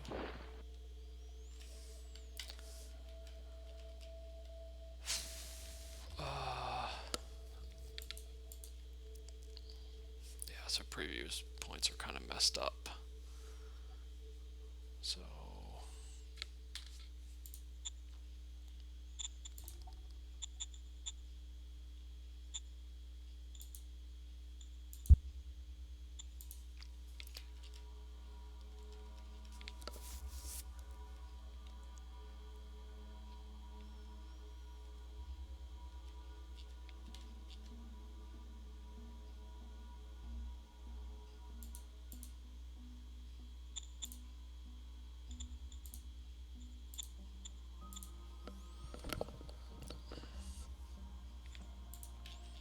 try to just push as many points back this way as I can, and then change this one to allow some points to flow up this way so I can potentially build some units here.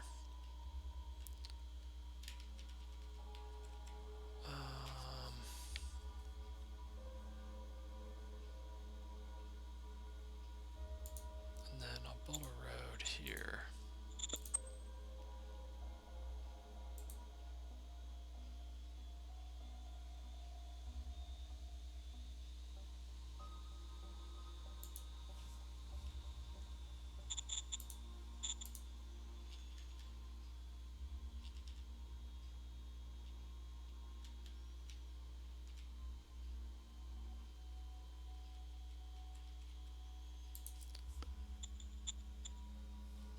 Yeah, logistics are kind of a mess because he cut off that road here. I hope he just moves back out, but we'll see what happens.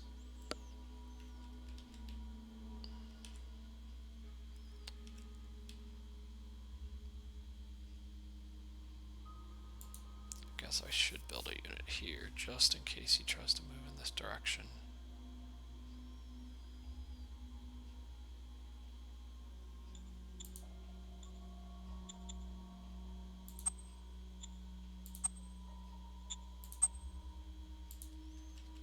Alright.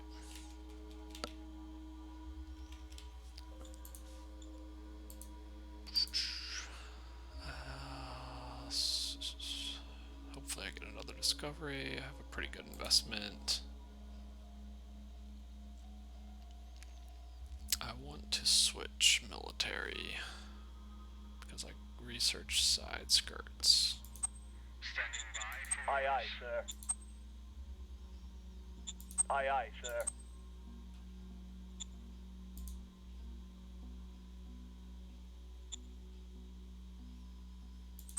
Standing by. Aye, aye, sir. And I'm gonna switch priority to 50-50. Aye, aye, sir.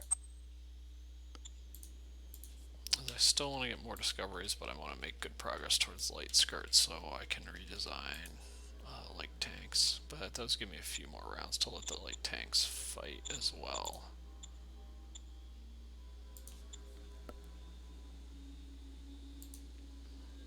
Yeah, I'd like to get maybe another 25% field testing before I redesign them. That would be ideal.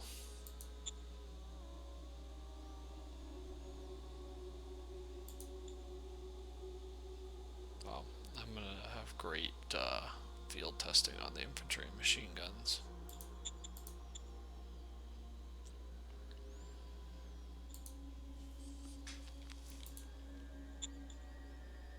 Alright, we'll go ahead and intern there.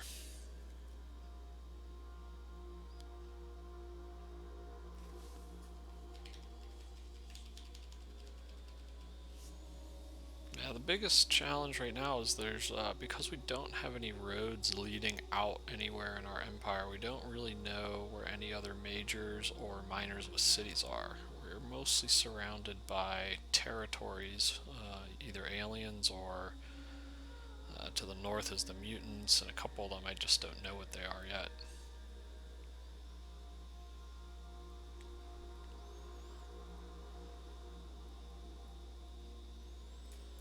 I do think it would be maybe a little more interesting if the aliens gave you more like loot or something for attacking them.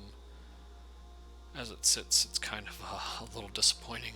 You kind of like beat them down, but you don't really get a lot for it besides getting their hexes. But the hexes aren't really helping me much. I now own this lovely wasteland desert.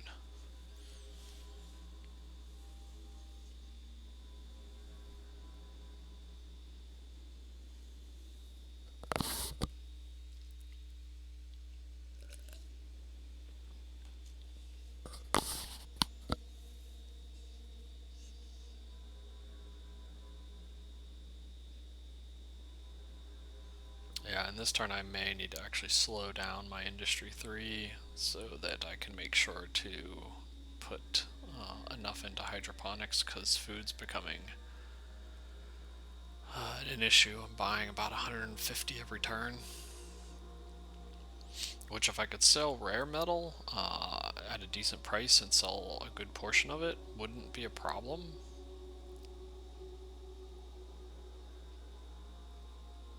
But for some reason the traders I just have, they essentially have no money, so I can't sell anything. And economy, because your income tax starts low, and for some reason I can't roll any more income tax cards even though I have internal counsel, you generally are losing 1 to 200 credits a turn.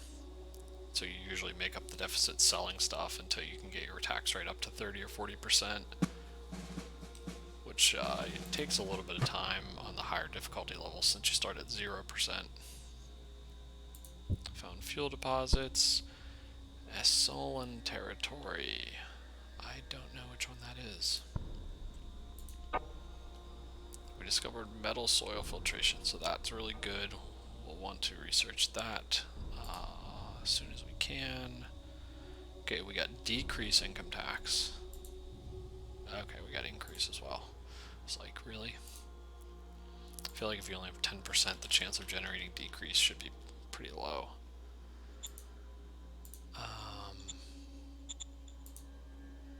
Let's first see. Oh, crap. Okay, so this one declared war on me, so I'm now at war with these three.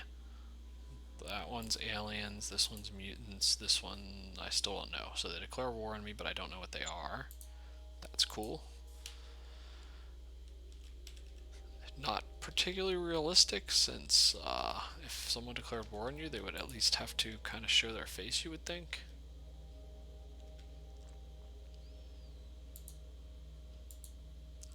So I'm going to pull these units back.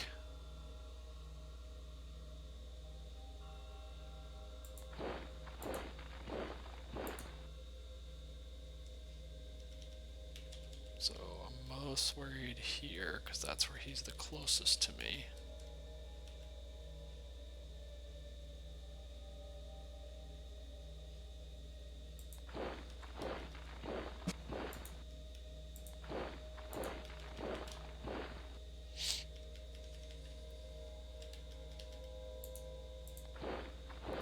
He's still sitting there. Crap.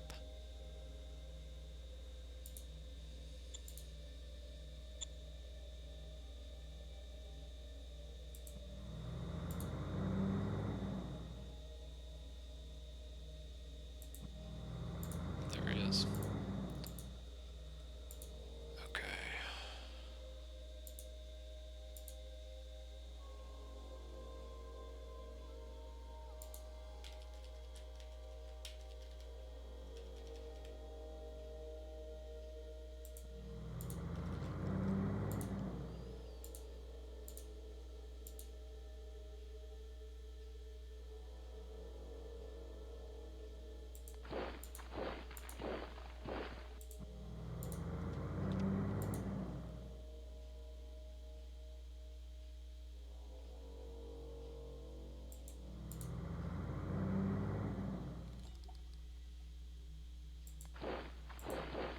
Crap, there must be a unit up here too.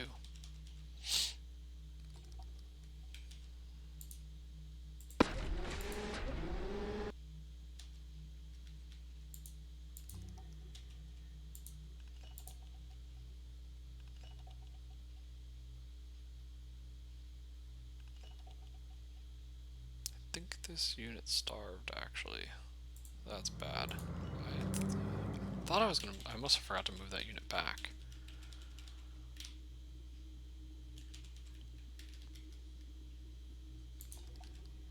Okay, this is still Oknar, who I'm at peace with. That's when it switches to the alien, somewhere here. Yeah, here's where it switches from Oknar to Ibarra. So I do want to try to check this guy out, just to see who it is. Okay, so I can straight do that. Oh, here we go around the other side.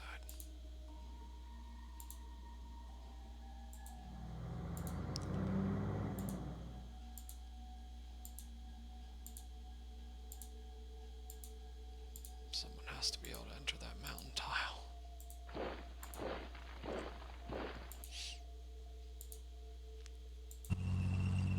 Okay, we got him surrounded.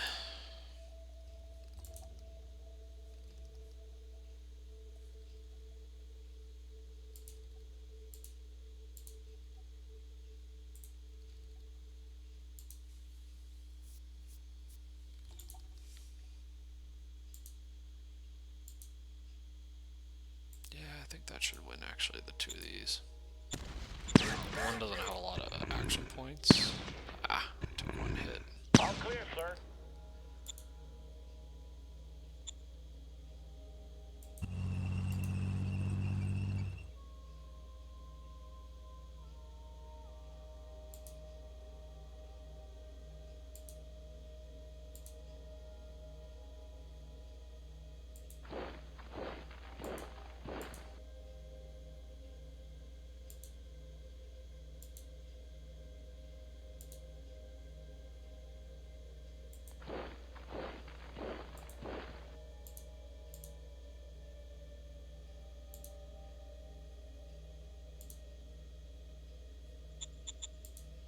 Maybe one more unit just to make sure.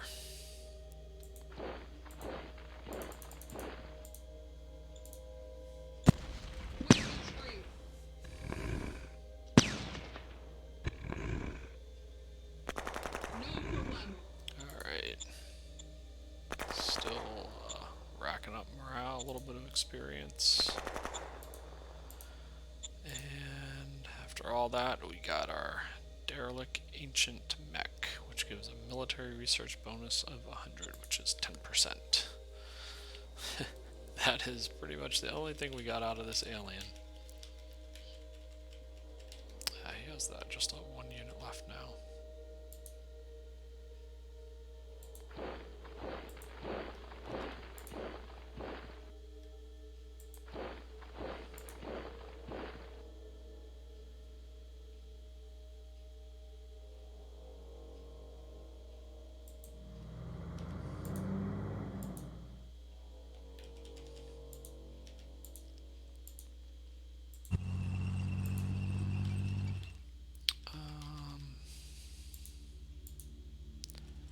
So I think I want to take any independent units I have, maybe over here, and push them out this way.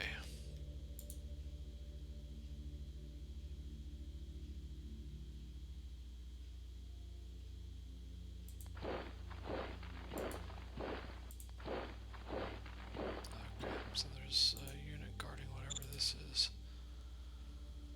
That's also gives military research bonus.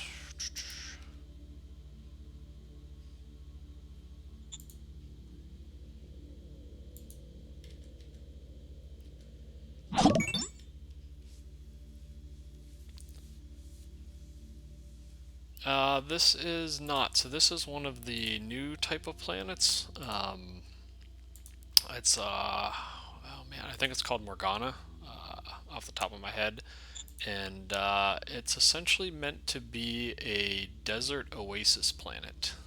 So you can kind of see the majority of the planet here is desert, and it's I think the story behind it is it has underground rivers, and essentially you see all these little lakes, oases that pop up, and then it's supposed to have lots of mountains and desert. So it's kind of interesting. It's the first time I've actually played on this type of planet, so it's definitely a lot drier than a Siwa. Yes, it's also supposed to have a ton of alien life. I don't know if you can see in any of the reports, but from the generation screens, there were about 20 plus alien miners. Unfortunately, I don't think you can see it after the colonization. I wish they actually had that screen that tells the final screen that tells you that. Um, but there were, I think, 20 some alien miners. I think there were 30 or 40 regular miners, and then 5 majors. And for planes, the atmosphere is pretty poor. It's not terrible, so you could, but it's definitely not great. It would definitely not be very economic to build a lot of planes, and so you can kind of see they recommend propeller jet, which usually means it's kind of an okay atmosphere.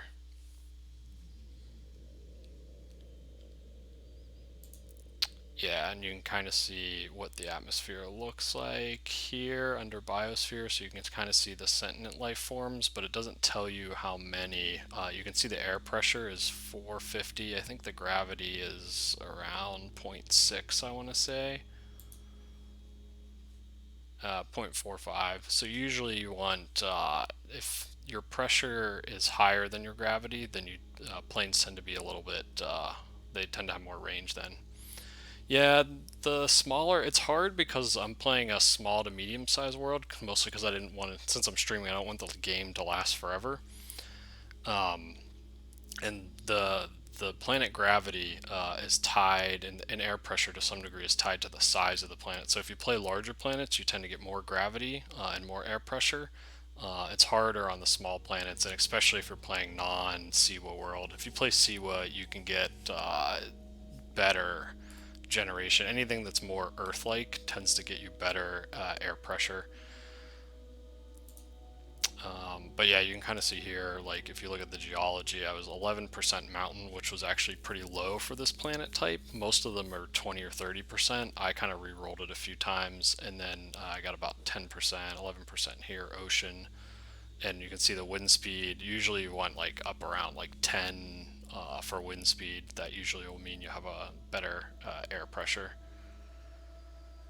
Yeah, 0.65 grav and up around 700 millibars is probably decent. I've seen a lot better. If you play on larger worlds, like if you play the largest size SeaWorld worlds, you can get even better um, pressure than that. And I've seen games where you can start where your like starting recon plane has like a 15 range or something, which means like pretty much anything you put in the sky is gonna go and fly.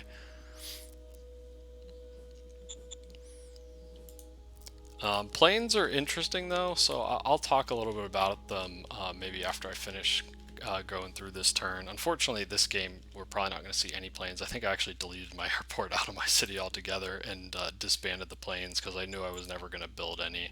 It just didn't make sense, and so it was just kind of a waste.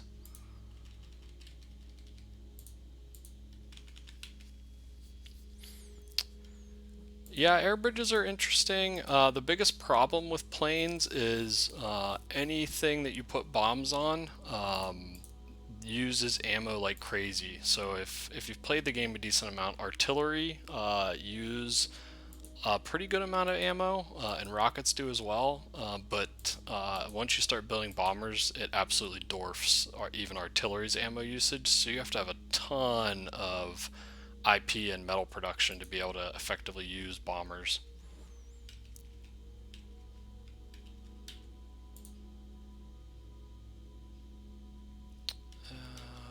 Let's see. I mostly want to send these. There's two different types of bombs essentially. Precision bombs will do well against hard targets, and regular like bomb bays when you're just dropping bombs are against soft targets. So it kind of depends what you're up against. My general, I try to go for precision bombs because I think you're better off using your planes against the enemy's tanks. I think it's just more economical. Using the amount of ammo you spend to kill infantry, he can probably, as long as he has the population, he's probably spending less to replace those infantry than you are paying for all the bombs to kill them.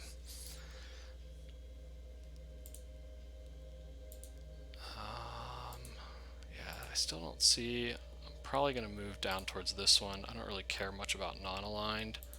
I'll kind of check this guy out. I'm hoping it's not another alien. As while the aliens are kind of cool, I really would like to find some cities to capture.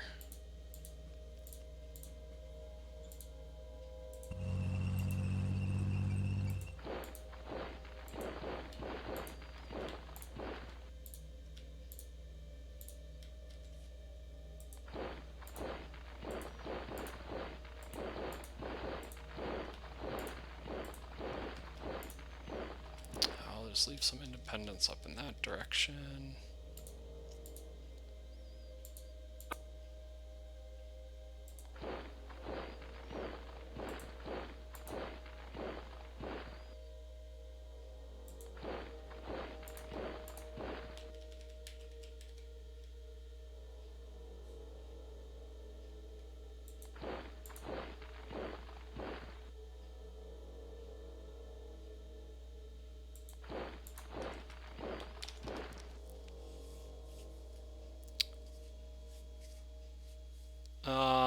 So it kind of depends. Are you thinking about any certain types of leaders or leaders in general?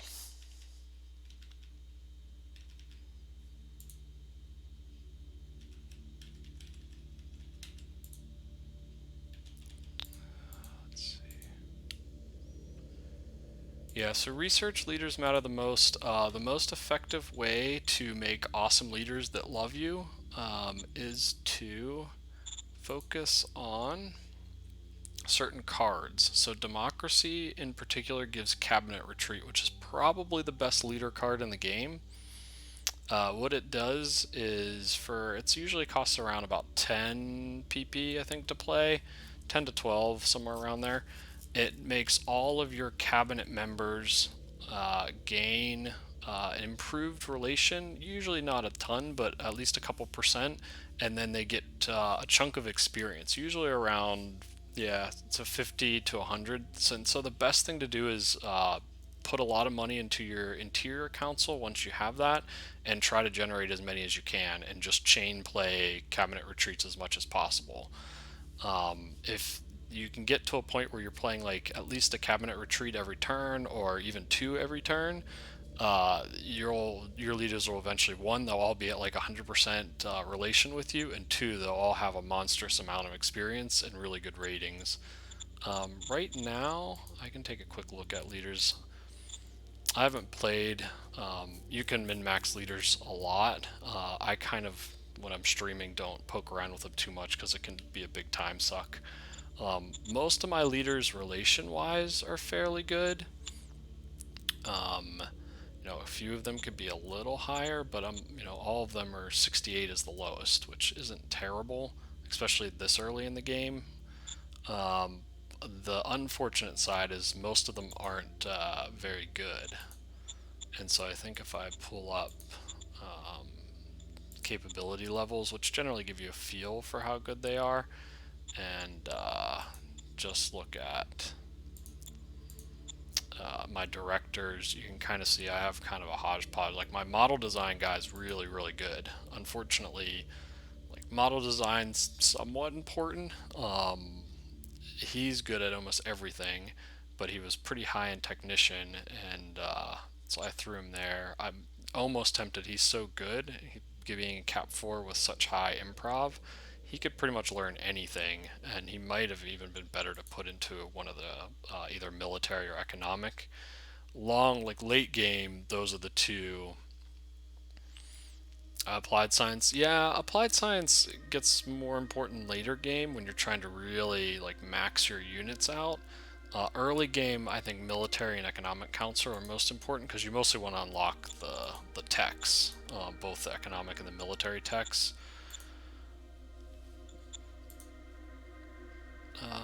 Okay, so alien natives try to talk to us. This is Ignolum territory. Okay, that's this one over here. So we'll send linguistics team. Progress has been made in understanding. They appreciate our efforts, but not gonna say any progress has been made. So I think that means you made some progress, but you still can't actually talk to them. That's what I've kind of interpreted that result to mean. Yeah, and applied counsel is an interesting one. I always want to get it early, but I honestly usually struggle to defer other councils in favor of that one, and so I end up getting, it tends to be one of the last councils I get. But it is more of a mid-late game council because you want to unlock, mostly the percentages in applied council matter more once you unlock units, and you're really just trying to, once you got like a nice tank design, you're really trying to like max out its stats. Nelson, I will upgrade Nelson to a 2. So the good thing about upgrading kind of your minor cities to try to get them to about a 2 is then you can try to upgrade the bureaucratic generation points. Roger that. Waste disposal accident in Osnabrück. Go ahead and give full support. Success, only 3% danger, so virtually nothing. And Cooper wants portraits in school. Cooper is the governor of Osnabrück, which is the furthest east city I have. And I'll just take the middle option to get a little bit more mind profile. And profiles are pretty good. I almost got up to 70. Unfortunately, the bonuses are really you want to get to 80. If I can get mind and government to 80, that's when they get their next big bonus. Or sorry, mind and democracy. For government, almost all of the bonuses are good, but the 80 in particular, if you can get the public industrial bonus plus 60, is just insane. Personally, I think it's just too much, but it's hard to get 80 and stick there long enough to actually hit the roll.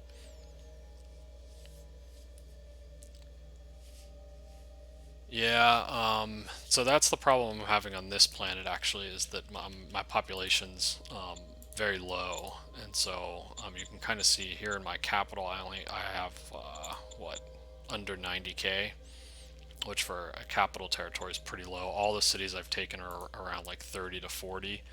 So very, very low population, and it's really hurting already. So I'm already pretty much like max. Like, I'm already down about 5k in private jobs. So they're going to start closing different things. There's very, very few towns, kind of the free folk as well. Unfortunately, this early on, these natives kind of, one took my farm and took a bunch of these, and I decided to piece him, but you can see there's about 40k free folks sitting here that I really wish I had. So I may eventually backstab this alien, just because I need the population so bad. But yes, a cloning vat would be about the best card I could draw right now. Is 1,000 population a turn would be a huge deal right now. I'm hoping, so I've never really been able to figure out the immigration in this game. it doesn't seem to. I would love for some of these people to migrate to here, because I don't really need all this population in these small cities yet. So, but unfortunately, they're not really doing it. So, it is what it is. Yeah, I think when the aliens join you, there's some new cards you get. You have to get to a certain communication level, and then I think you have to get the Foreign Affairs Council to generate the cards. I think they mostly just give you their units. I don't know if they give you any resources as well, but I think you mostly get their units. I don't think you actually get any population out of it.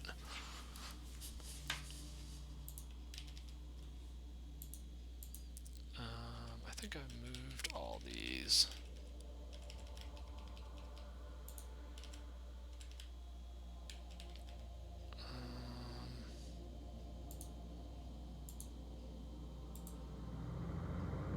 I don't think I can take this out. Not quite.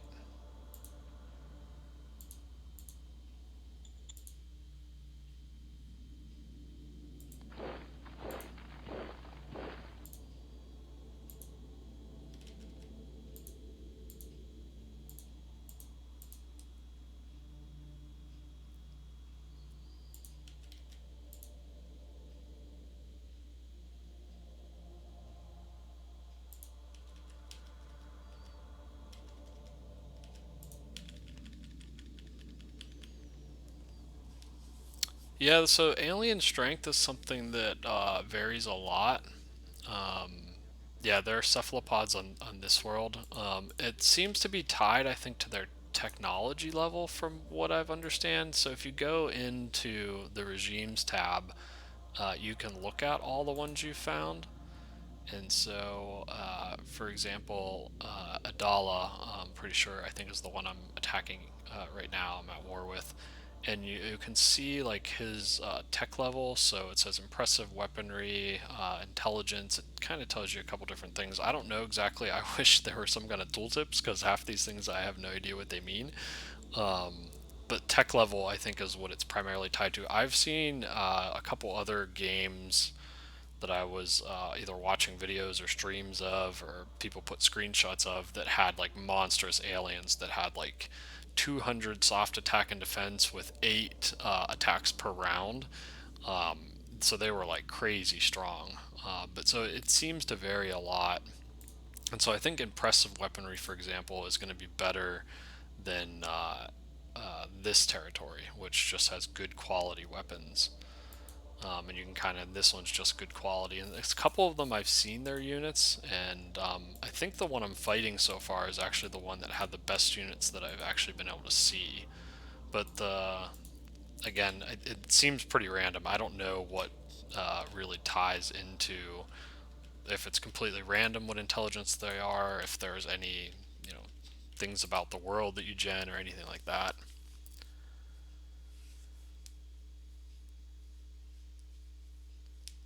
Yeah, so you can go down the route of nationalizing your private farm. It's a pretty dark hole since you're essentially starving that population. Some of them, I think, will migrate to your other cities. A lot of them will become free folk. I think some of them die. Um, in my experience, it's I don't know. It usually doesn't turn out well. I've played around with it a few times, and usually that city just spirals in a downward spiral, and you get a little bit of population out of it, but you end up with essentially a useless city. It would be interesting. I would have to sit and play around with it. I'm probably not going to do that this game because I don't really want to find out uh, how bad it would get. But playing around with like capturing cities and just like essentially trying to trash them so your population leaves. Because even if it went into free folk and then you expand your capital zone to take those free folks, in theory, then they could join that city. So it's interesting. I don't know if I don't know that I've played around with it that much. Let's see. I probably need a little bit of ammo. Replacement troops. I think I'm mostly okay. I did lose one tank. I think I might have lost it. I don't remember if that was this turn or last turn, but either way. I should be okay. I'm not really fighting here now. They just have one unit left. Okay, so the traders have 800 credits. That's the most they've had in quite a long time. And I'm probably gonna sell. I've been maxed out on fuel, so I'll sell as much fuel as I can. Wilco. And even though the rare metals price is pretty poor, I honestly just want all of the traders' money I can get each turn at this point. That's the limiting factor more so than anything else. And again, I'm still in the food deficit, so I need about 150 food a turn until hydroponics is built. Once I get hydroponics, I should get out of the population kind of deficit and spiral a little bit, because then I can get rid of these 2 dome farms, which is about 10k population. Yeah, you can increase the workers, and so I've done some experimentation with trying to like put some cities with higher wages than other cities, or make sure those cities have enough like, you know, almost like extra jobs that they want, and immigration just seems completely random. Sometimes like the capital has the highest quality of life, plenty of jobs, highest worker wages. The rest of your cities are like, you know, barren wastelands, and the people are still leaving your capital and joining the other cities. And so I have not figured out the magic of how to get people to immigrate where you want them, besides trashing the other little cities and like and nationalizing their farms, and making the people starve. I don't know a really good way to force population to move. Okay, yeah, maybe if you get the wages low enough.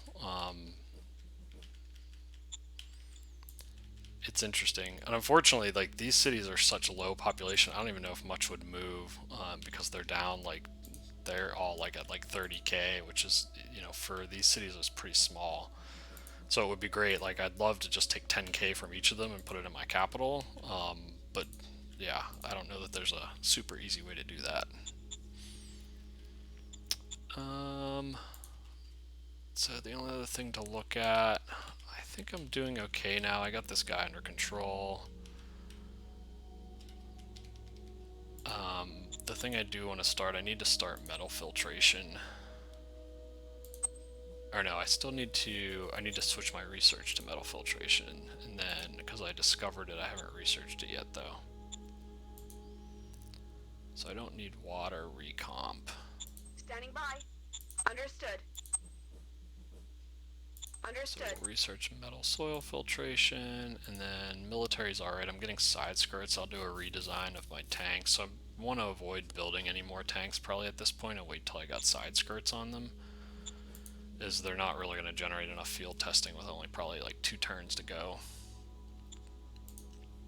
before I redo that model. I'd like to just save up to maybe get a 3rd infantry brigade. And I really don't need any more units done this way. And I think the road was mostly close enough that most of those should still be okay. And this should hold, so I should be able to actually get resources to most of these units this turn. I do need to change back a couple of these real quick and essentially push the points back this way. I don't really want to have to push them all the way around here if I don't have to.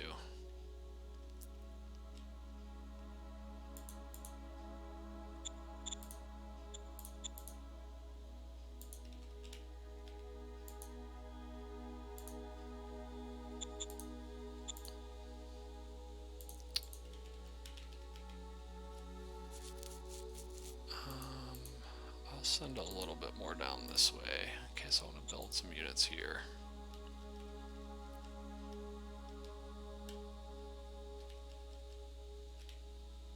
That should be good. Okay, so yeah, I still have a surplus of points in this direction. Not a lot, but a little bit. I am getting to the point where these are going to start fading. and I need to kind of decide what direction I'm going to see kind of which direction that road goes. So I think that's good. Go ahead and end. Let's see.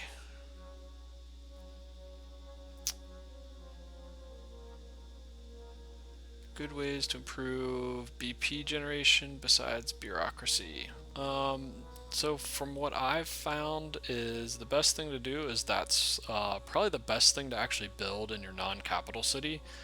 Because they generate bureaucracy points and you don't have to ship bureaucracy points. The other thing that's good to build in other cities is like solar plants to generate energy. So anything, any resource, bureaucracy points, energy, oil, that don't require logistics points to ship back to your capital is the best things to produce in your other cities. So what you want to do is you want to produce just enough food that the cities need so that you don't have to ship food to them, but you don't really want those cities shipping food back to your capital if you don't have to. The caveat there is because they usually have extra population and your capital doesn't, it can be worth producing a little bit extra and making sure you have logistics points to ship it back, but it's mostly an early game thing. Later game, you're like, once you start, if you're trying to ship a couple, like, 1,000 2,000 food back to your capital every turn to then distribute to all your units, it really crushes your logistics. So the key is to get hydroponics. If you get hydroponics and get to a level 2 or level 3 hydroponics, you tend to have good food production out of your capital. And then I usually just build like either hydroponics 1 or a dome farm or whatever, like a level 1 farm of whatever farming you have in all your other cities, just so they kind of cover their own food. Essentially, you want all your other cities to feed themselves and your capital to generate enough to feed itself plus all your units is the ideal situation. And so you want to get hydroponics as fast as you can because it's about 5 to 10 times more efficient population-wise.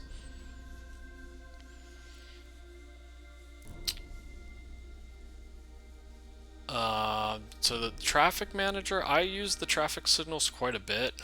If you don't like the logistics side of the game, then you're going to be building a lot of truck stations or rail stations, because if you don't use the traffic sign, your logistics points are going to be extremely inefficiently done by the default settings.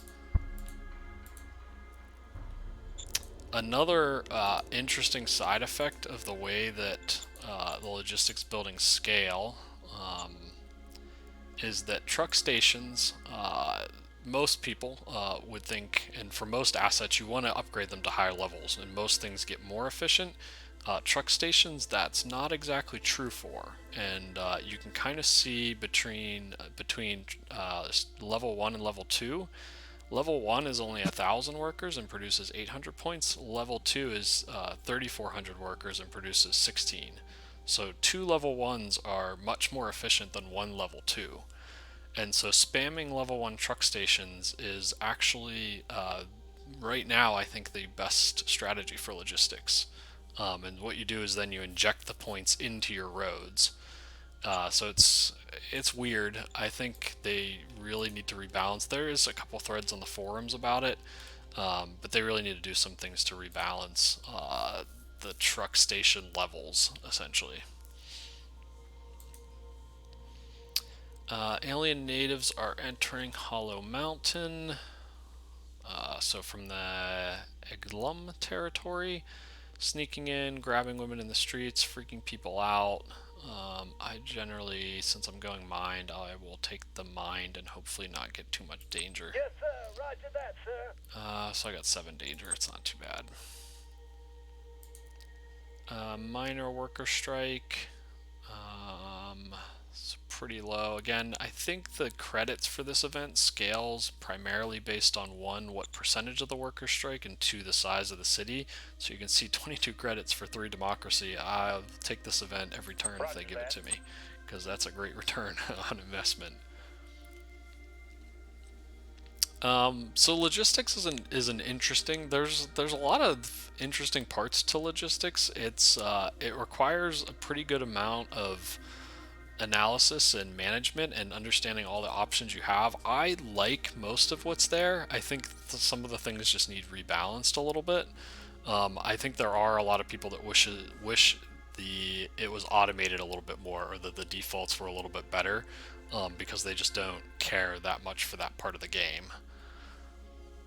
And it's also not very intuitive. So if you don't play around and do enough reading and watch different streams and videos, they can be really, really. A lot of people get confused on how logistics works and end up with a lot of starving armies. And I think the saying is, until you pretty much starve all your units in the game, you really, haven't played around with it enough. As most people end up doing that at least once. So I'll go ahead and save the money here. National budget. I think I'm mostly okay here. I generally try to give economic, military, and supreme about the same. Interior a little less, and model about half of what they get. Um, okay, so I'm actually getting a new org.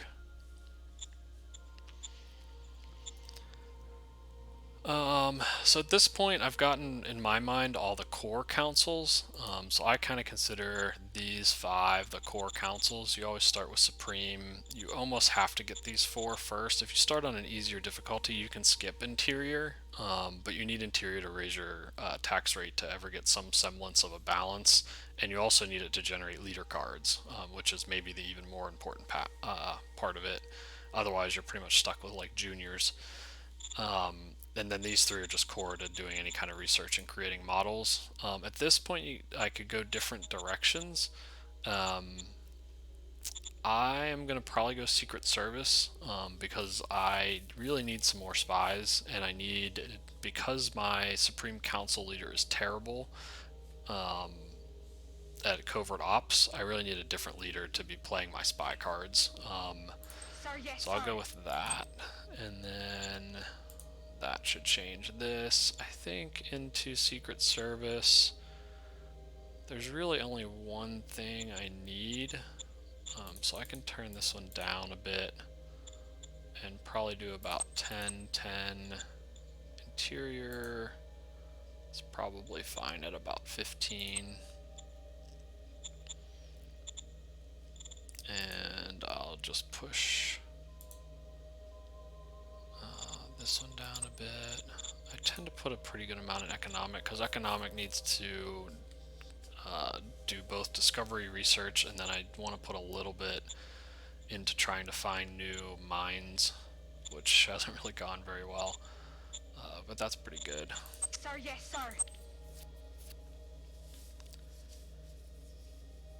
Yeah, so one of the interesting things, and a lot of people talk about this from a logistics standpoint, is there's no option to say stockpile. So a lot of people are like, well, can't I just stockpile food in this like city halfway across my empire, or stockpile metal so that then I can build something with it later on? And there's just no option to do that. It would be interesting. It would definitely change the game significantly if you could choose to stockpile, or choose like what percentage of production to send back to your SHQ and how much to like stockpile locally, so that then you could use it to build later. But currently you cannot, and so it pretty much ships anything you're not using that immediately that next turn back to your capital, which is why a lot of people struggle once you get more than say 5 or 6 cities to manage their logistics. And you really want to be careful about how much you're producing of things that you have to ship back to your capital that are taking logistics points. And so if you go and build 2 level 3 mines out in a city that's 30 or 40 hexes from your capital, and you're shipping 100 1500 metal back to your capital every turn, it's a lot of logistics points to use. And the same with like food and other things as well. So here, I'll probably go ahead and let's see. So next turn, I should have. I'm gonna wait and for side skirts to design any more tanks. And I'll probably redo my light tank and then create a medium tank line after I get that. I don't think there's anything else I really need to do, so I'll go ahead and just do no new orders and then start creating my light tanks next turn. For majors, I haven't found any. Minors, I'm still stuck with all my aliens, essentially. I got 2 spy cards, and I'm going to save them because my secretary will play them this turn and get a negative modifier because I have the council, but I have not appointed anyone to lead it yet. So I'm just going to save my spies to next turn. I want to increase income tax. I definitely do not want to decrease income tax. Governor Convention's another good card, so talking about leader management, obviously this focuses on governors. It's pretty good, but it's fairly expensive. It's good if you have a huge empire and you're talking 10, 15, 20 cities, being able to go and increase experience in relation with all of them is really good. So it's a great late game card, terrible early game card. So I did get a cabinet retreat, so I will go ahead and play that. Oh, that experience is fairly low. Okay, failure, so effect was halved. I wonder, I feel like the difficulty used to be lower than that. Maybe not. Anyway, even with the failure, I still get a 3% increase in relations and 12 experience to all of my cabinet members, which is now somewhere around 6 or 7, I think. So still, even with a failure, it's a good card. So I'm starting to get recruit civilians, which tend to be a little bit better. Recruit military tend to be decent. I'll probably save double shift since I'm pretty close to Industry 3. I'd like to put tariffs on someone, but I don't think I'm actually trading with anyone, so there's no one to actually put tariffs on. All these don't do much. I generated a lot of cards this turn.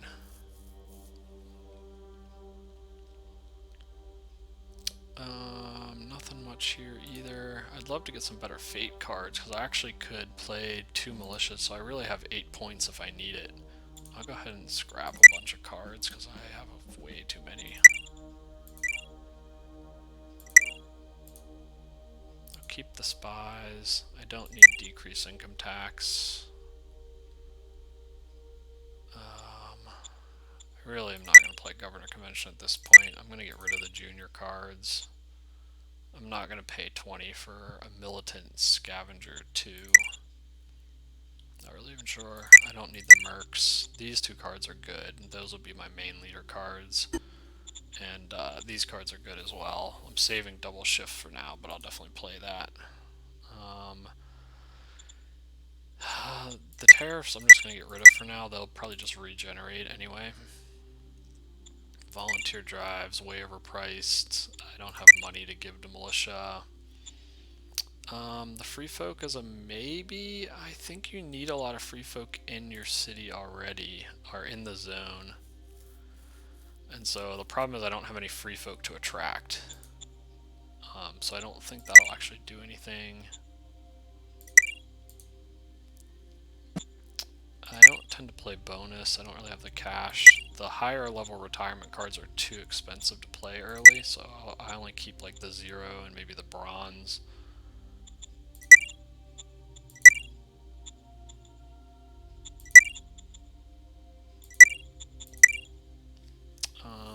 These cards are okay. If I end up having just so many fate points I have nothing else to do, I might play them.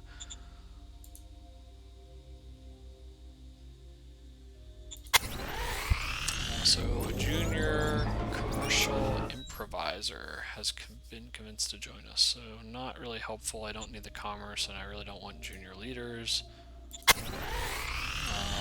Statist artisans construct light industry. I've played government +8. Holy crap. So that is an excellent card.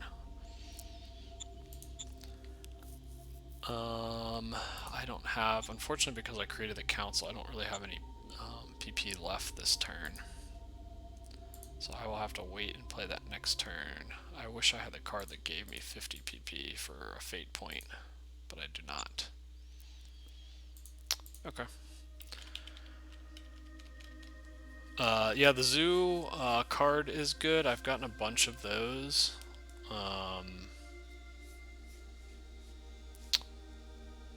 Let's see. Yeah, so you can. So train line is definitely, if you need to go to distant cities, definitely helps. But laying rail is extremely expensive, both in IP and metal, especially if you have to go through anything but just like flat open terrain. Laying rails through desert or mountain or forest is real expensive. So it's more of a mid late game thing, and at that point you have a lot more metal in IP. Early game trains are just crazy expensive, and you'll just be throwing away a lot of points.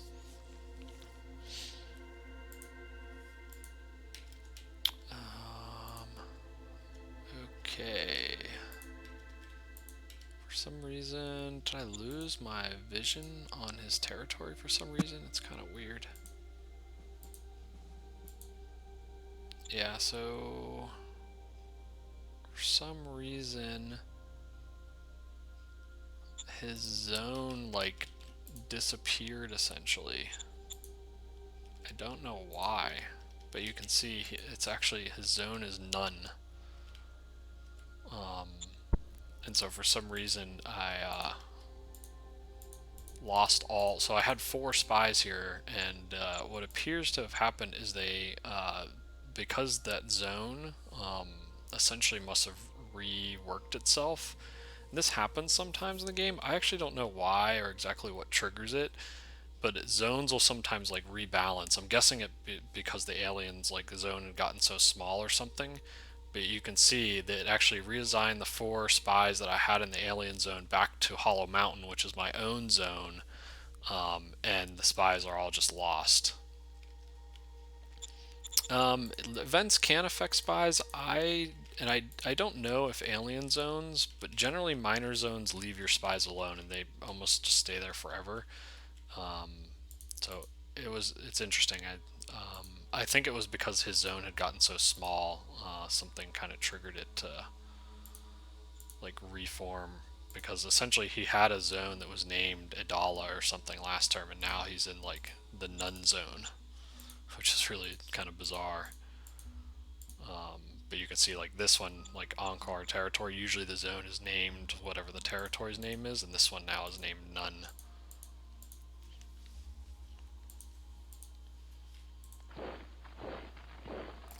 That's okay. Hopefully I can still take this guy out. So I'm going to just try to surround him here.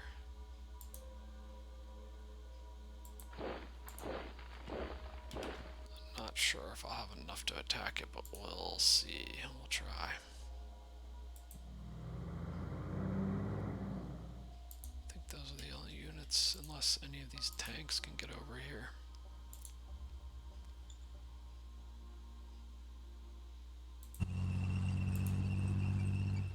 And that's pretty much it. Hopefully it's enough. Some of them don't have that many action points, but I don't think he really has a lot left here. There we go, surrendered. So, I mean, he's essentially dead. I guess their zone stays. I think it's just kind of like any other minor territory, even if there's no units left in it. It just kind of stays there.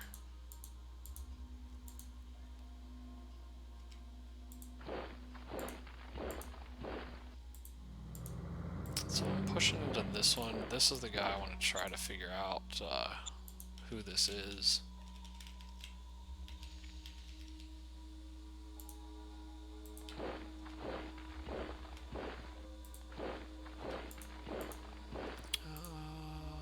Interesting. It looks... Oh, I think that's this guy, actually.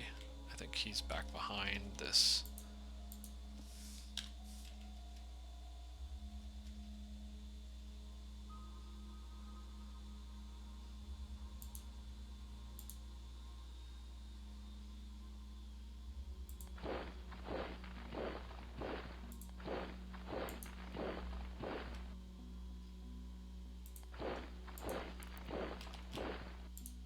this is just non-aligned. I don't really know what that unit is at this point.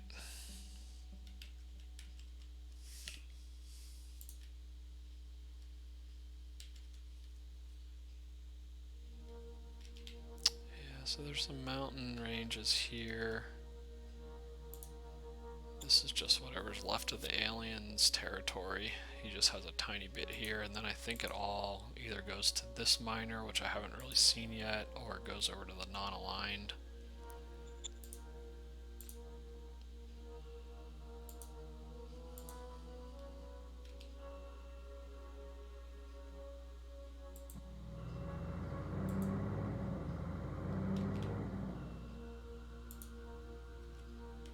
Unfortunately, I will have to build a road this way if I really want to go much further.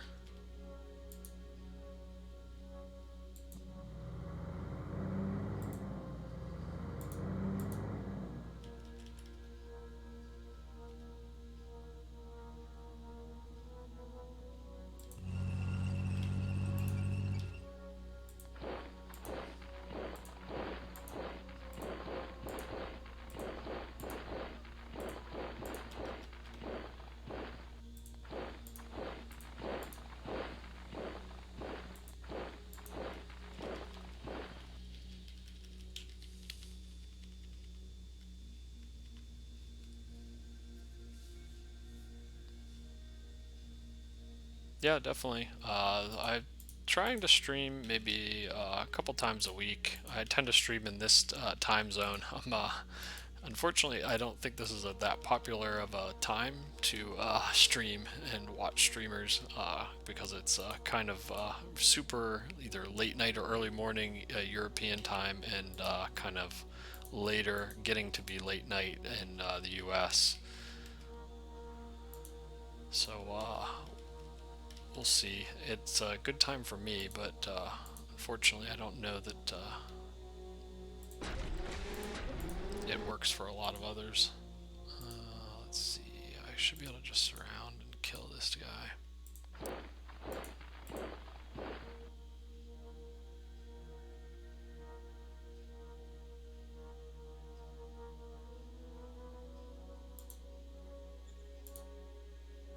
Going in.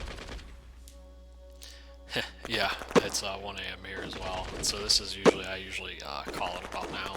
Mission success. Based out of Texas, so central time zone here.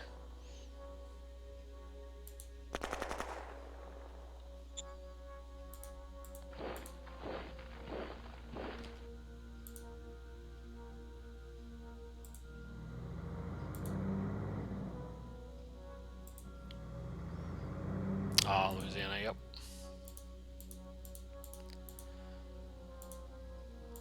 I've been to New Orleans, which was pretty cool. There's a really awesome World War II history museum actually in New Orleans. One of the better museums I've actually ever been to. Definitely a cool thing if you've never checked it out and enjoy any kind of history.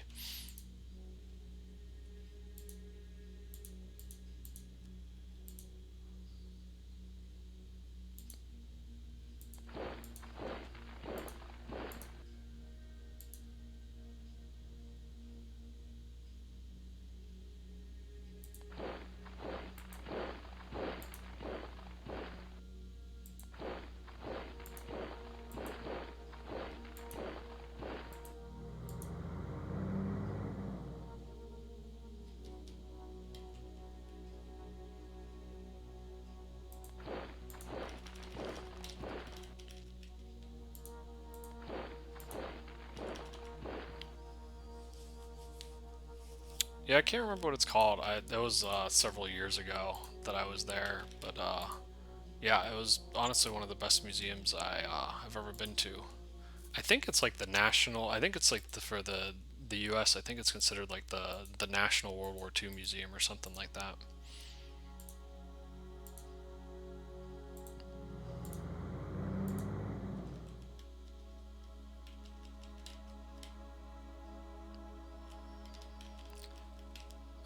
So it doesn't look like much happened here, which is kind of interesting.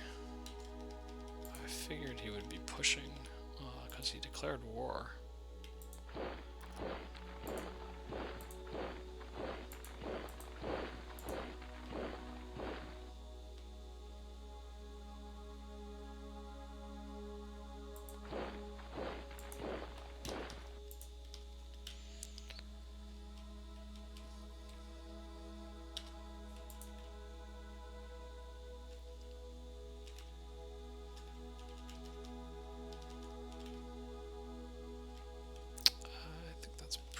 All my units. Good on ammo. I think I'm alright in replacement units as well. Let's see if they have any money. Rares pretty much crashed because I sold last turn, so I'll wait a turn or two there. And I will buy my obligatory 150 food. I do have good IP, unfortunately, because the Industry 3 is sucking so much metal. Okay, so it only has a little left. So I actually will start gaining metal again next turn. I'll go ahead and... oh no, this... I actually don't really want to upgrade that one because it has such low scavenge that it's going to run out fast anyway. And I think I'm okay. I mostly want to focus on letting Industry 3 complete and then get my hydroponics up and running. Nelson can actually...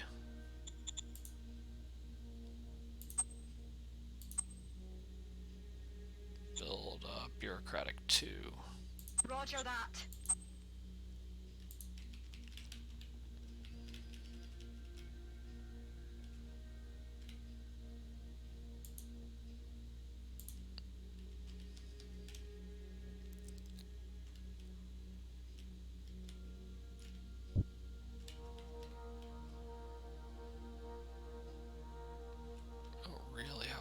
These are both still level 1s.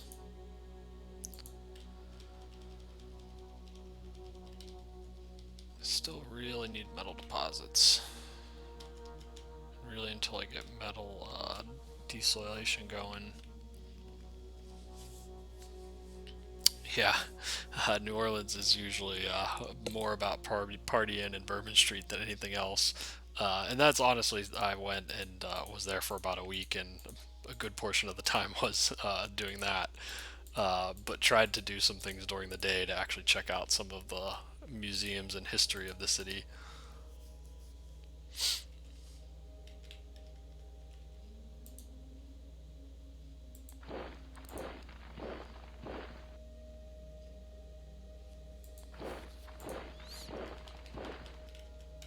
I think I want to go ahead and build this road out a little bit more here. Kind of moving towards this guy, just because I don't know where else to send these units really.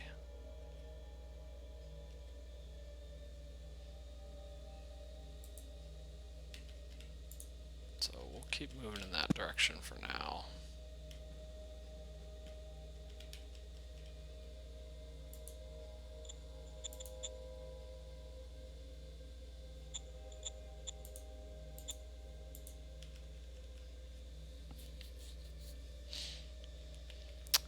So that's a good question. Generally, so if this gets much further, I'm going to need both sealed roads and I'm going to need a depot. It's probably getting to the point where I probably should build a depot already. Since it's probably 5, 6, 7, 8. Yeah, we're getting to the point where it's kind of about that far. I'll actually go ahead and build a depot here. I tend to go, I think depots are more cost effective than sealed roads in most cases. Or sorry, not a depot, supply base. Supply depot. For some reason, that's usually what I want to call them. Affirmative. Is that'll give you another like 5 hexes generally. Obviously, you usually combine the two together. Like I'll do supply base first, and then I'll start paving the roads. So currently I'm okay. What I need to do, I still haven't actually even privatized the transport hub here. Which that's usually what I do first. Is first get it so you have at least a public transport truck station in each city. Then I kind of look at if you need to extend, then you start building supply bases. If you need more points, then you look to build additional truck stations, preferably level 1s outside your cities, and inject the points in. Right now I'm okay, I think, on total points. I'm probably getting a little far distance-wise here. But everything else is pretty close. Everything else, if you're within 10 hexes, it doesn't really matter.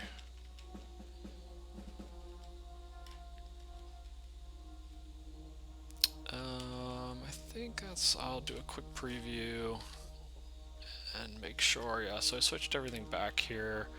This is pretty low here. You can kind of see you get about almost a pretty good amount here, and then all of a sudden it peters off, and that's because this is a private, and so it has very short range. It only has 5 hex range, and then at 10 it's done. And so you really see a decrease in points moving in that direction. But this city really doesn't need that many points. I think right now it's calling like for 41. Essentially, I think it needs a little bit of food. That's it. And so I could probably actually even change this a little more extreme and send even less that direction. And even here, like these don't really need that many points. This is generating almost all the points that it's sending here. This one's points is mostly sending to here. And really, I could probably change Hollow Mountain and actually cap a little bit less in this direction. And really, Hollow Mountain sending most of its points in this direction then.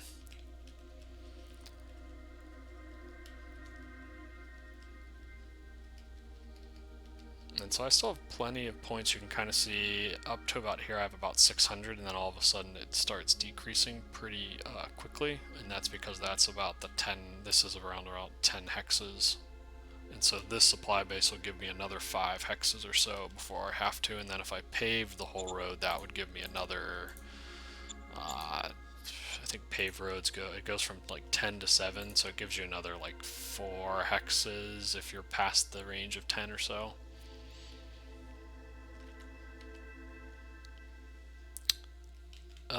Yeah, so you can build a couple different things, and these you're generally going to build these in city hexes. Actually, you can only build them in city hexes, but these increase your max stockpile. It's pretty rare to build an ammo, fuel. I don't know that I've ever built any of these ones. The only one you build a lot, and you have to research it first, is energy banks, because your energy storage is very low.